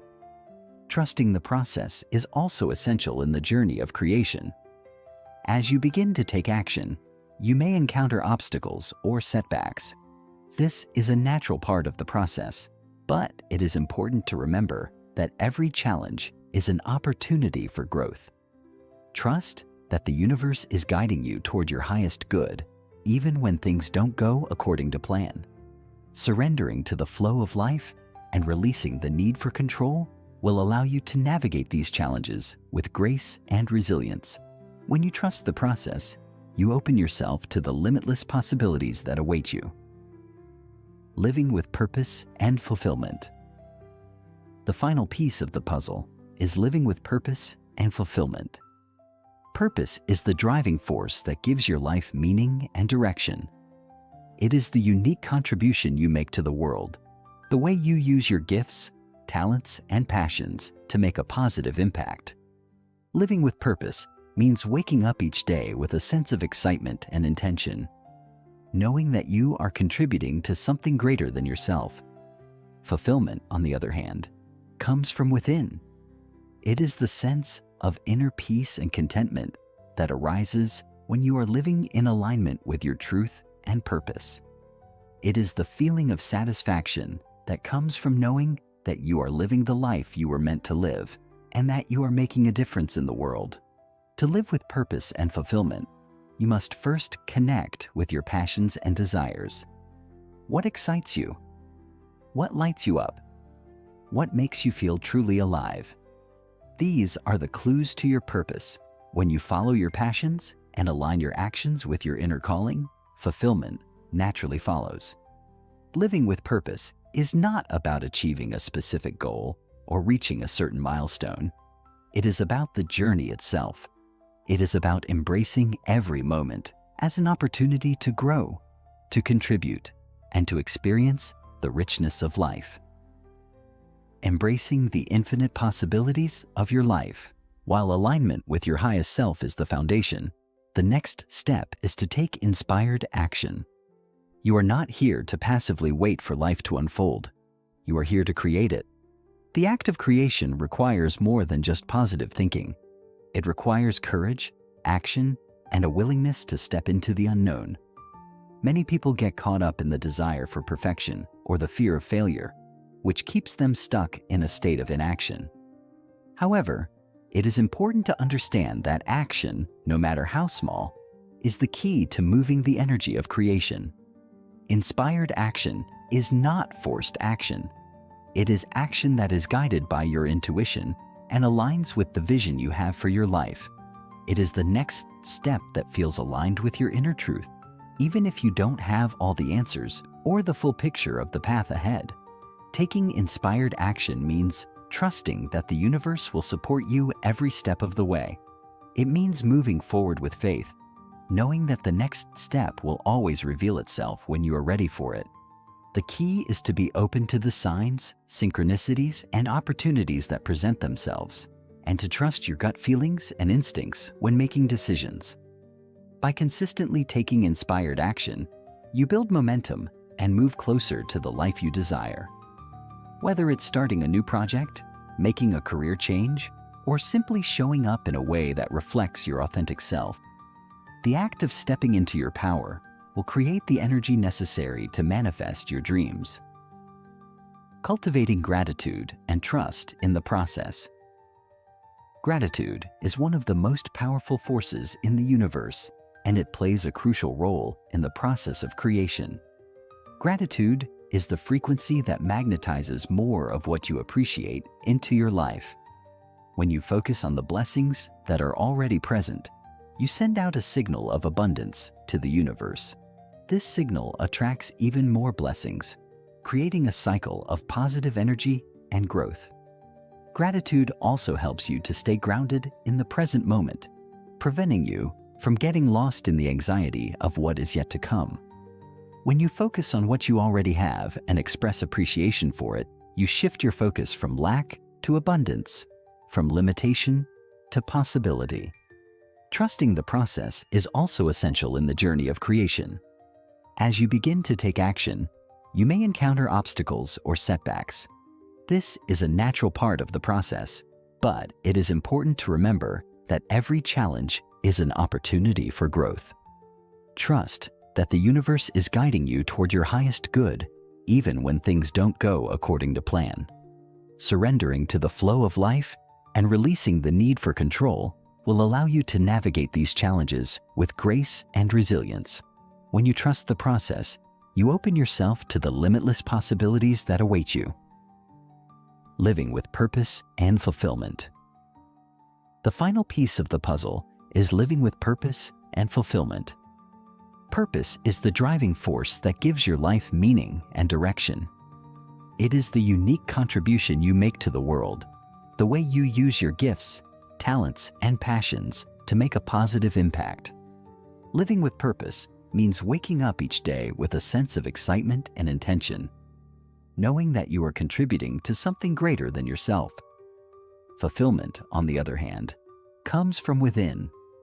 It is the sense of inner peace and contentment that arises when you are living in alignment with your truth and purpose. It is the feeling of satisfaction that comes from knowing that you are living the life you were meant to live and that you are making a difference in the world. To live with purpose and fulfillment, you must first connect with your passions and desires. What excites you? What lights you up? What makes you feel truly alive? These are the clues to your purpose. When you follow your passions and align your actions with your inner calling, fulfillment naturally follows. Living with purpose is not about achieving a specific goal or reaching a certain milestone. It is about the journey itself. It is about embracing every moment as an opportunity to grow, to contribute, and to experience the richness of life. Embracing the infinite possibilities of your life. As you move forward in your journey of creation, remember that your potential is limitless. There is no end to the possibilities available to you, no cap on the abundance you can attract, and no limit to the joy and fulfillment you can experience. Your life is a canvas, and every thought, emotion, and action you take adds color, texture, and depth to the masterpiece you are creating. Embrace the infinite possibilities that await you, and trust that every experience, whether joyful or challenging, is a part of your growth and evolution. As you continue to live in alignment with your highest self, take inspired action, and cultivate gratitude and trust, you will create a life that is nothing short of extraordinary. The process is ongoing, and the adventure is far from over.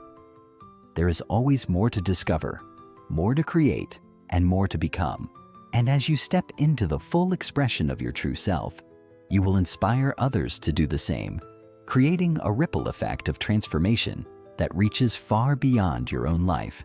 Now that you have unlocked the keys to creating your extraordinary life, it is time to step into your power. The world is waiting for you to show up, to be the creator of your reality, and to live a life that is a true reflection of your infinite potential. The final step is not about reaching a destination. It is about fully embracing the journey. Trust in yourself, trust in the process, and trust that you have everything you need to live the extraordinary life you deserve. And so,